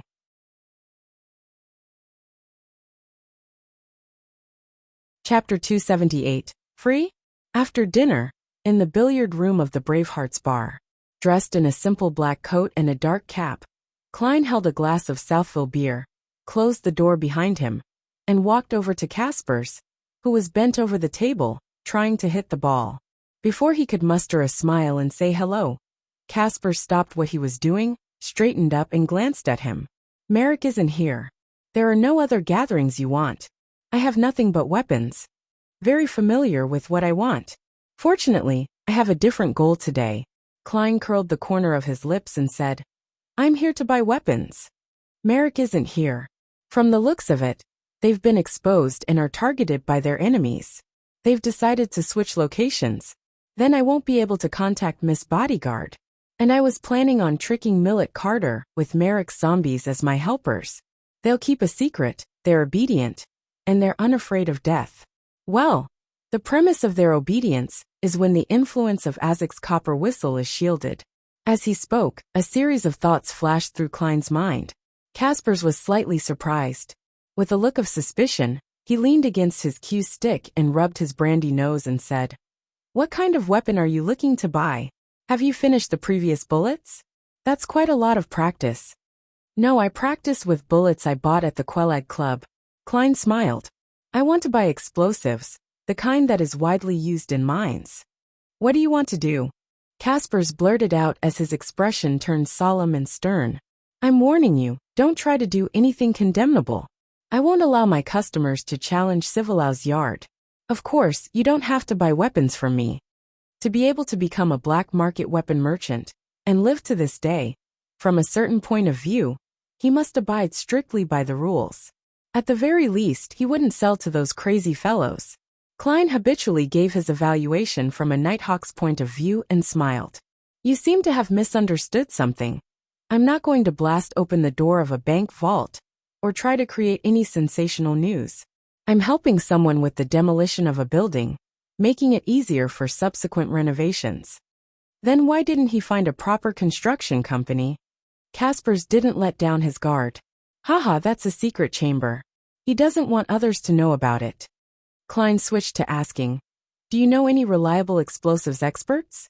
I'm not very good at this sort of thing, and I'm afraid the whole house will collapse." When Caspers saw that Klein was making considerations to ensure that the house remained in good condition, the doubt in his mind was immediately dispelled quite significantly. Just as he was deliberating for an answer, an illusory voice suddenly rang out in the room. "There's no need." A familiar feeling came over Klein. He quickly turned around and found Miss Bodyguard sitting on a chair in the corner, without him realizing it. She was still wearing her black Gothic regal dress and matching soft hat. Her face was as pale as ever, and her blonde hair and delicate features accentuated each other. "Good evening, madam." Klein slightly bent his back and bowed. "Good evening, ma'am.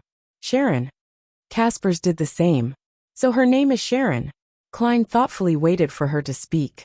The lady named Sharon looked at Caspers and said, "Merrick won't be coming back here again. If you need him for anything, leave a message according to the third method." "Yes, ma'am." Sharon. Caspers, who had clearly seen a lot of things in his life, seemed to have an instinctive fear of Miss Bodyguard. Upon hearing this, Klein interrupted. If I wanted to get Merrick's help, how should I get in touch with him?" "Through Caspers," Sharon answered simply. "All right." Klein spread out his hands and said, "Oh yeah, what did you mean when you said there's no need for a demolition expert?" Sharon's blue eyes didn't waver in the slightest. "I am one." "You are one? You're a demolition expert? Wait a minute. Aren't you a Beyonder with special abilities, probably at Sequence 5? Why are you being a part-time demolition expert?" Klein froze as he felt at a loss for words. In the end, he chose to believe Miss Bodyguard as he said in deliberation, "I'm going to visit." Before he could finish, he looked at Caspers. It was indicative that the ensuing topic wasn't suitable for this ordinary person. Fundamentally, due to his body, a black market weapons dealer is indeed considered an ordinary person. Klein silently added. Sharon looked at Caspers and said, "Prepare the explosives. £2. He'll pay." "Yes, ma'am." Sharon. Caspers glanced at Klein and limped out of the billiard room, not forgetting to close the door behind him. Seeing Miss Bodyguard looking at him silently, Klein felt like he was being watched by a ghost. He quickly organized his words and said, "I found Baronet Pound's address and visited him in the middle of the night." After recounting everything that Rafter Pound had told him, Klein began to deduce the process from the story. "I think he lied in many areas, and it's impossible for a Viscount family to be so easily manipulated. If a child can notice something abnormal, how can the royal household and the churches not sense anything?" After Rafter Pound degenerated, he had many chances to interact with outsiders and other aristocratic members. As long as he showed a little courage, he would be able to easily resolve the problem. Therefore, I think he must have been hiding something, something that has a high chance of being related to the underground structure. From the state of his mind, it seems that the evil spirit won't be able to escape for a long period of time. So I plan to get some explosives and destroy the entrance to prevent others from getting in. I'm afraid that I might accidentally release the evil spirit. Yes, Miss Bodyguard Sharon didn't confirm Klein's guess, but she didn't reject it either. At that moment, Klein hesitated and asked, I don't know much about demolition, so I'm preparing to draw a layout and hire a demolition expert to give me the positions to lay the explosives and their corresponding weights. If I ask you for help again, how much would I have to pay? If it's too expensive, it'd better for me to look for an ordinary demolition expert. After all, I'm getting only £50 from this, while Miss Bodyguard charges £1,000 for 3 days. Klein had already made plans. Free. Sharon's answer was still in her usual style of being terse. Free. Klein was shocked. From what he knew, free things cost the most. Sharon sat quietly for a few seconds before giving a brief explanation. After collapsing the entrance, I'll be the only one capable of entering and exiting. This was what I wished to do. In other words, after you're confident enough, you plan on getting rid of the evil spirit and harvest the items within? In fact, destroying the entrance is to help you eliminate any interferences or the greed of others. After all, other beyonders of other sequences are unable to pass through the boulders and dirt like a spirit. Yes, apart from the apprentice pathway. But they don't know about that underground structure. Klein nodded in enlightenment. Deal. After saying that, he hurriedly added, Can you borrow a few more subordinates from Merrick, subordinates with a tight lip? They'll be helpers to show to Millet Carter. All right. Sharon didn't refuse. Klein deliberately didn't mention making any payment for that as he smiled. Then let's schedule it for 10 in the morning tomorrow. We have to explore the surrounding terrain in advance. We can't let the explosion cause any obvious damage. Sharon nodded slightly as her figure faded away into nothingness. Saturday morning, Zio Dericha once again rode in a public carriage to the East Borough to confirm any results that her commissions might have. While waiting for the transfer, she suddenly had the urge to buy a newspaper to read. She took out a penny and bought a copy of the Backlund Bulletin from a paperboy next to her. She quickly read through it. Suddenly, her eyes froze because of the news article on the 3rd page. At 7:10 last night, there was a serious explosion in the apartment building at 1 Dharavi Street in East Borough. It's suspected to be a result of a gas leak. The explosion happened at unit #03-06. The tenant died on the spot, to the point of not leaving a complete corpse. At press time, this explosion resulted in 3 deaths and 16 injured. 1 Dharavi Street. Apartment #03-06. Isn't this the place Williams rents? He's dead. He died from a gas leak explosion? No. Absolutely impossible. He would never be so extravagant and use gas, even if there was an installation there. Did he end up like this because he had just accepted my commission? But Lenevis is a wanted criminal. If he discovers that someone was looking for him, all he should need to do is move. There's no need to kill people to keep it a secret. Doing so would instead expose problems. The way this was done is too weird and radical. It's like it was done by a lunatic. He's clearly just a swindler. Poor Williams. I will definitely avenge you. I'll definitely find out the truth.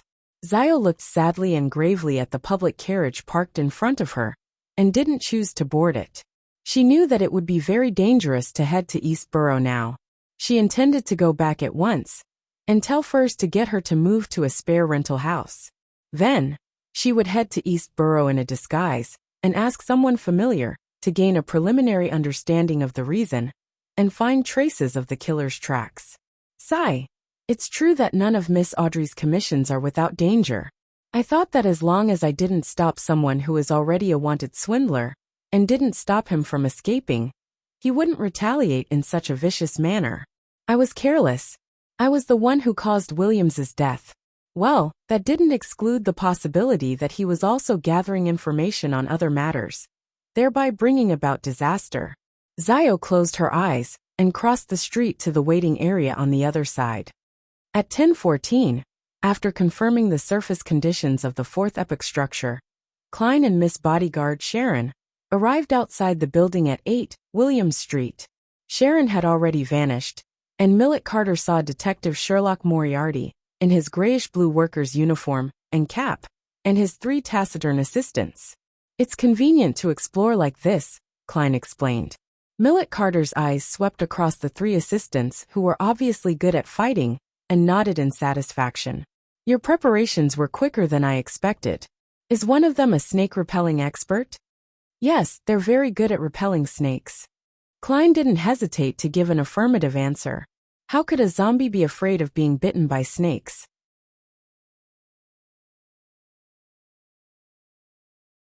Chapter 279. Extreme joy begets sorrow in the dark underground structure. Klein walked around the hall with a raised lantern in his hand. He thoroughly checked to see if there were any other entrances. Of course, he didn't dare enter the tunnel that led to the innermost room, and the newly gathered snakes were, once again, blown away by a biting cold wind. After receiving confirmation, he took the initiative to retreat to the side of the gate, where he watched, along with the 3 zombies, as Sharon placed explosives at different locations. "She looks very professional," Klein sighed softly, and without a doubt, the 3 zombies didn't respond to his musings. However, there was a reason for this. He kept using his spirituality to wrap Azek's copper whistle, so as to shield against its negative effects. Otherwise, he would have encountered their abnormally passionate response. He had no intention of bringing this ancient and exquisite copper whistle with him originally, but considering that he had to guard against the evil spirit's manipulations, he could only sacrifice some of his spirituality. "Miss Bodyguard, no. Miss Sharon said that she's a demolition expert, and from the looks of it, she really isn't bragging. Was she in this line of work in the past? Or does one of her sequences in her Beyonder pathway make her skilled in this domain?" According to the information I read back in the Nighthawks, a few candidates like Sequence 9 Criminal, Prisoner, Warrior, and Hunter, Sequence 8 Sheriff, and Sequence 7 Weapon Master and Knowledge Keeper. The latter has a nickname Detective. It's part of the Church of the God of Knowledge and Wisdom. As for the rest, I'm completely clueless. I wonder which pathway Miss Sharon is. Nothing seems to match, and she even showed her ability to command the zombies. While Klein's thoughts wandered and made all sorts of associations, Sharon finished setting up the explosives and, in passing, lit the fuse. In passing? Lighting the fuse? Hey, why didn't you give any warning? Only then did Klein jolt back to his senses and was startled. He quickly rushed out of the hall and entered the corridor outside. As for the 3 zombies, they calmly followed behind him. "It's very safe here." Sharon suddenly appeared and floated beside him. Klein breathed a sigh of relief and asked, "Will dust fall from the tremors over here?" "Yes," Sharon answered with a single word. "That's good." As he spoke, Klein took another step back. The hissing sound of the fuse burning reached his ears, making him feel slightly irritated. It wasn't because he was afraid of the explosion that followed, but because he couldn't feel at ease. "One," Sharon said suddenly. Klein didn't understand what she meant. Rumble. The earth shook violently, and plumes of dust fell from above. Klein's ears buzzed, and for a moment he couldn't hear anything else. If it wasn't for the fact that he was a clown, he would have lost his balance and collapsed to the ground. Cough, cough, cough. Having been distracted and caught unaware, he started to cough. He saw boulders and mud rapidly falling in front of him, as they instantly blocked the entrance.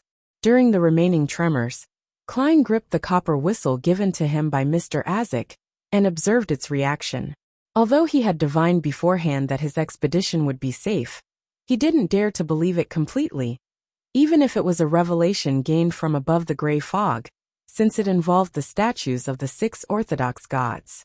Therefore, he cautiously judged whether or not the evil spirit was freed with the help of Azek's copper whistle. The copper whistle's surface was cold but mild, and it had no abnormal changes. Completely relieved, Klein looked at the zombies beside him and confirmed one thing from their eyes. His face was very dirty right now. "That's good. It's in line with how I'm going to explain this to old Mr. Millet Carter. I didn't waste my effort in changing into a different set of clothes. He walked to the entrance and confirmed that it was completely blocked. Without causing too much of a commotion, it's true that only those from the apprentice path and beyonders like Miss Sharon can enter in the future. By doing so, she has ruled out many potential competitors. No wonder it was free. Klein looked at the boulders and dirt before sighing. Of course I can too. I have a condition similar to a spirit body. He silently added this sentence inwardly with a smile, but his expression didn't change at all. Let's call it a day. With an exaggerated snap of his fingers, Klein led the 3 zombies back to the basement of the house. As for Sharon, she had already disappeared. In the spacious basement, Millet Carter was nervously pacing back and forth, looking at the secret door from time to time. As soon as he saw Detective Moriarty and his assistants exit, he let out a long breath and asked anxiously, "What happened inside?" Klein deliberately panted and said, "That underground structure is too old. It hasn't been repaired in a long time. We were driving the snakes away, but with just a little bit of movement it collapsed. The whole area has collapsed, but luckily we were close to the door and managed to escape in time." Holy Lord of Storms! That structure was that dangerous? Millet Carter pounded his left breast. Yes, there are always only a few ancient buildings that can be preserved. The rest would have collapsed in the river of history, Klein answered. I'll bring you in to confirm the situation. Will there be more collapses? Millet asked cautiously. No, this area is quite sturdy. Klein deliberately patted the dust off his body and coughed twice. He then led his employer in, and stopped at the entrance that was completely blocked. The walls near the hall had also collapsed, leaving behind only stones and dirt. You can use this area. He pointed to the corridor area. Millet was silent for a few seconds before he sighed. Thank goodness I didn't hastily send someone in to explore, but instead went to look for you, a professional. Otherwise, I would have had to bear the burden of the loss of several lives. All right, this commission ends here. I'll pay you the rest of the reward. As he spoke, Millet Carter took out his wallet, did a count, and was somewhat embarrassed to find that there were only about £30 in cash. Fortunately, I still have other forms of money. Otherwise, I'd have to go to the bank, Millet mumbled as he looked up at Klein. Do you mind taking gold coins? No, I don't mind any form of money. Klein smiled. The gold pound of the Lone Kingdom could be in the form of gold coins, unless they were of huge denominations. This was the guarantee of the denomination on paper money. However, in the past 100 years after Emperor Roselle, the people of the northern continent had become more and more accustomed to paper money. There were even some members of parliament who wanted notes to replace copper pennies. Gold, in the true sense of the word, already hardly ever circulated in the market. Only some of the old gentlemen would attach a fixed box on the other end of their pocket watch chains, which contained some gold in case of accidents. It was to give them peace of mind, and was also a habit. Millet nodded, and following the gold chain on his clothes, he pulled out a box that flickered with golden light from a certain pocket. He opened the box, took out 5 gold coins, and handed them together with the notes he had previously counted to the detective. Klein didn't hide his actions as he counted the money, and suddenly flicked a gold coin, and caught it coolly. Thank you for your generosity. He glanced up at the statue and smiled sincerely. Then he pressed his hand to his chest and bowed whilst facing Millet Carter. Yes, if it were any other detective, even if they demolished the entrance and the passageway, they would definitely have nightmares upon returning. They would hear things at home, and their minds will turn weak. They would feel like they're being watched all the time, and experience other problems. That's the corruption of the evil spirit's aura. It will take a very long time before the effects disappear. But we're different. Miss Sharon is like a ghost to begin with. As for me, I'll be completely fine once I go above the gray fog. As for the 3 zombies, they aren't even afraid of death. So what's there to be afraid of? Klein lampooned while in a good mood, as he bade Millet Cullen farewell, and left his house. Arriving on the street, without even informing him, the 3 zombies walked in another direction. Miss Sharon is gone. She really didn't collect any money for the zombies. Klein smiled as he raised his arm, and waved at the departing backs of the 3 zombies. Then, he went home and changed into his normal clothes, and headed for the Quelag Club to practice shooting. After also settling his dinner there, as a reward for the successful completion of his mission, Klein returned to Minsk Street in a public carriage. The dark, gloomy environment was illuminated by gas lamps, and with his cane, he strolled leisurely along the street. Suddenly, he had a premonition which wasn't too good or bad. What's going on? When Klein looked up, he saw 2 police constables with a dog on a leash, apparently investigating the streets. Investigation? An investigation with a police dog? Is this a result of the serial killings? The scene of the murder had the smell of cloves and gooseberries, so they included a police dog? Klein couldn't help but silently lampoon. The history of dogs dated back as far as the Roselle period, but the numbers had always been small. Considering that he had many things on him, and considering his earlier premonition, Klein decided to take a detour. But at that moment, the 2 policemen saw him and signaled for him to stop. The corner of Klein's mouth twitched as he waited in place with a smile on his face. Routine investigation. As they approached, one of the officers showed his identification documents. All right. Before Klein could finish his sentence, the police dog suddenly growled at him and barked endlessly. Is it because of the smell of gunpowder on me? The smell of gunpowder from my afternoon practice? Klein instantly realized what was happening. He looked at the faces of the 2 officers who were now on alert. With a thought, he smiled and said, "It's this, I picked up a revolver along the way, along with an armpit holster and bullets. I was planning on handing them over to the police."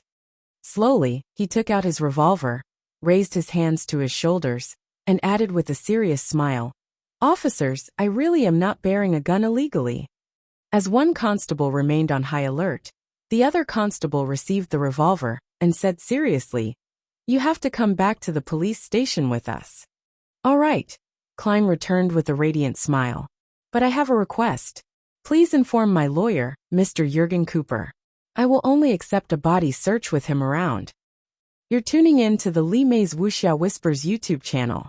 We're so grateful for your support, and don't forget to subscribe to join us on this incredible journey through captivating stories.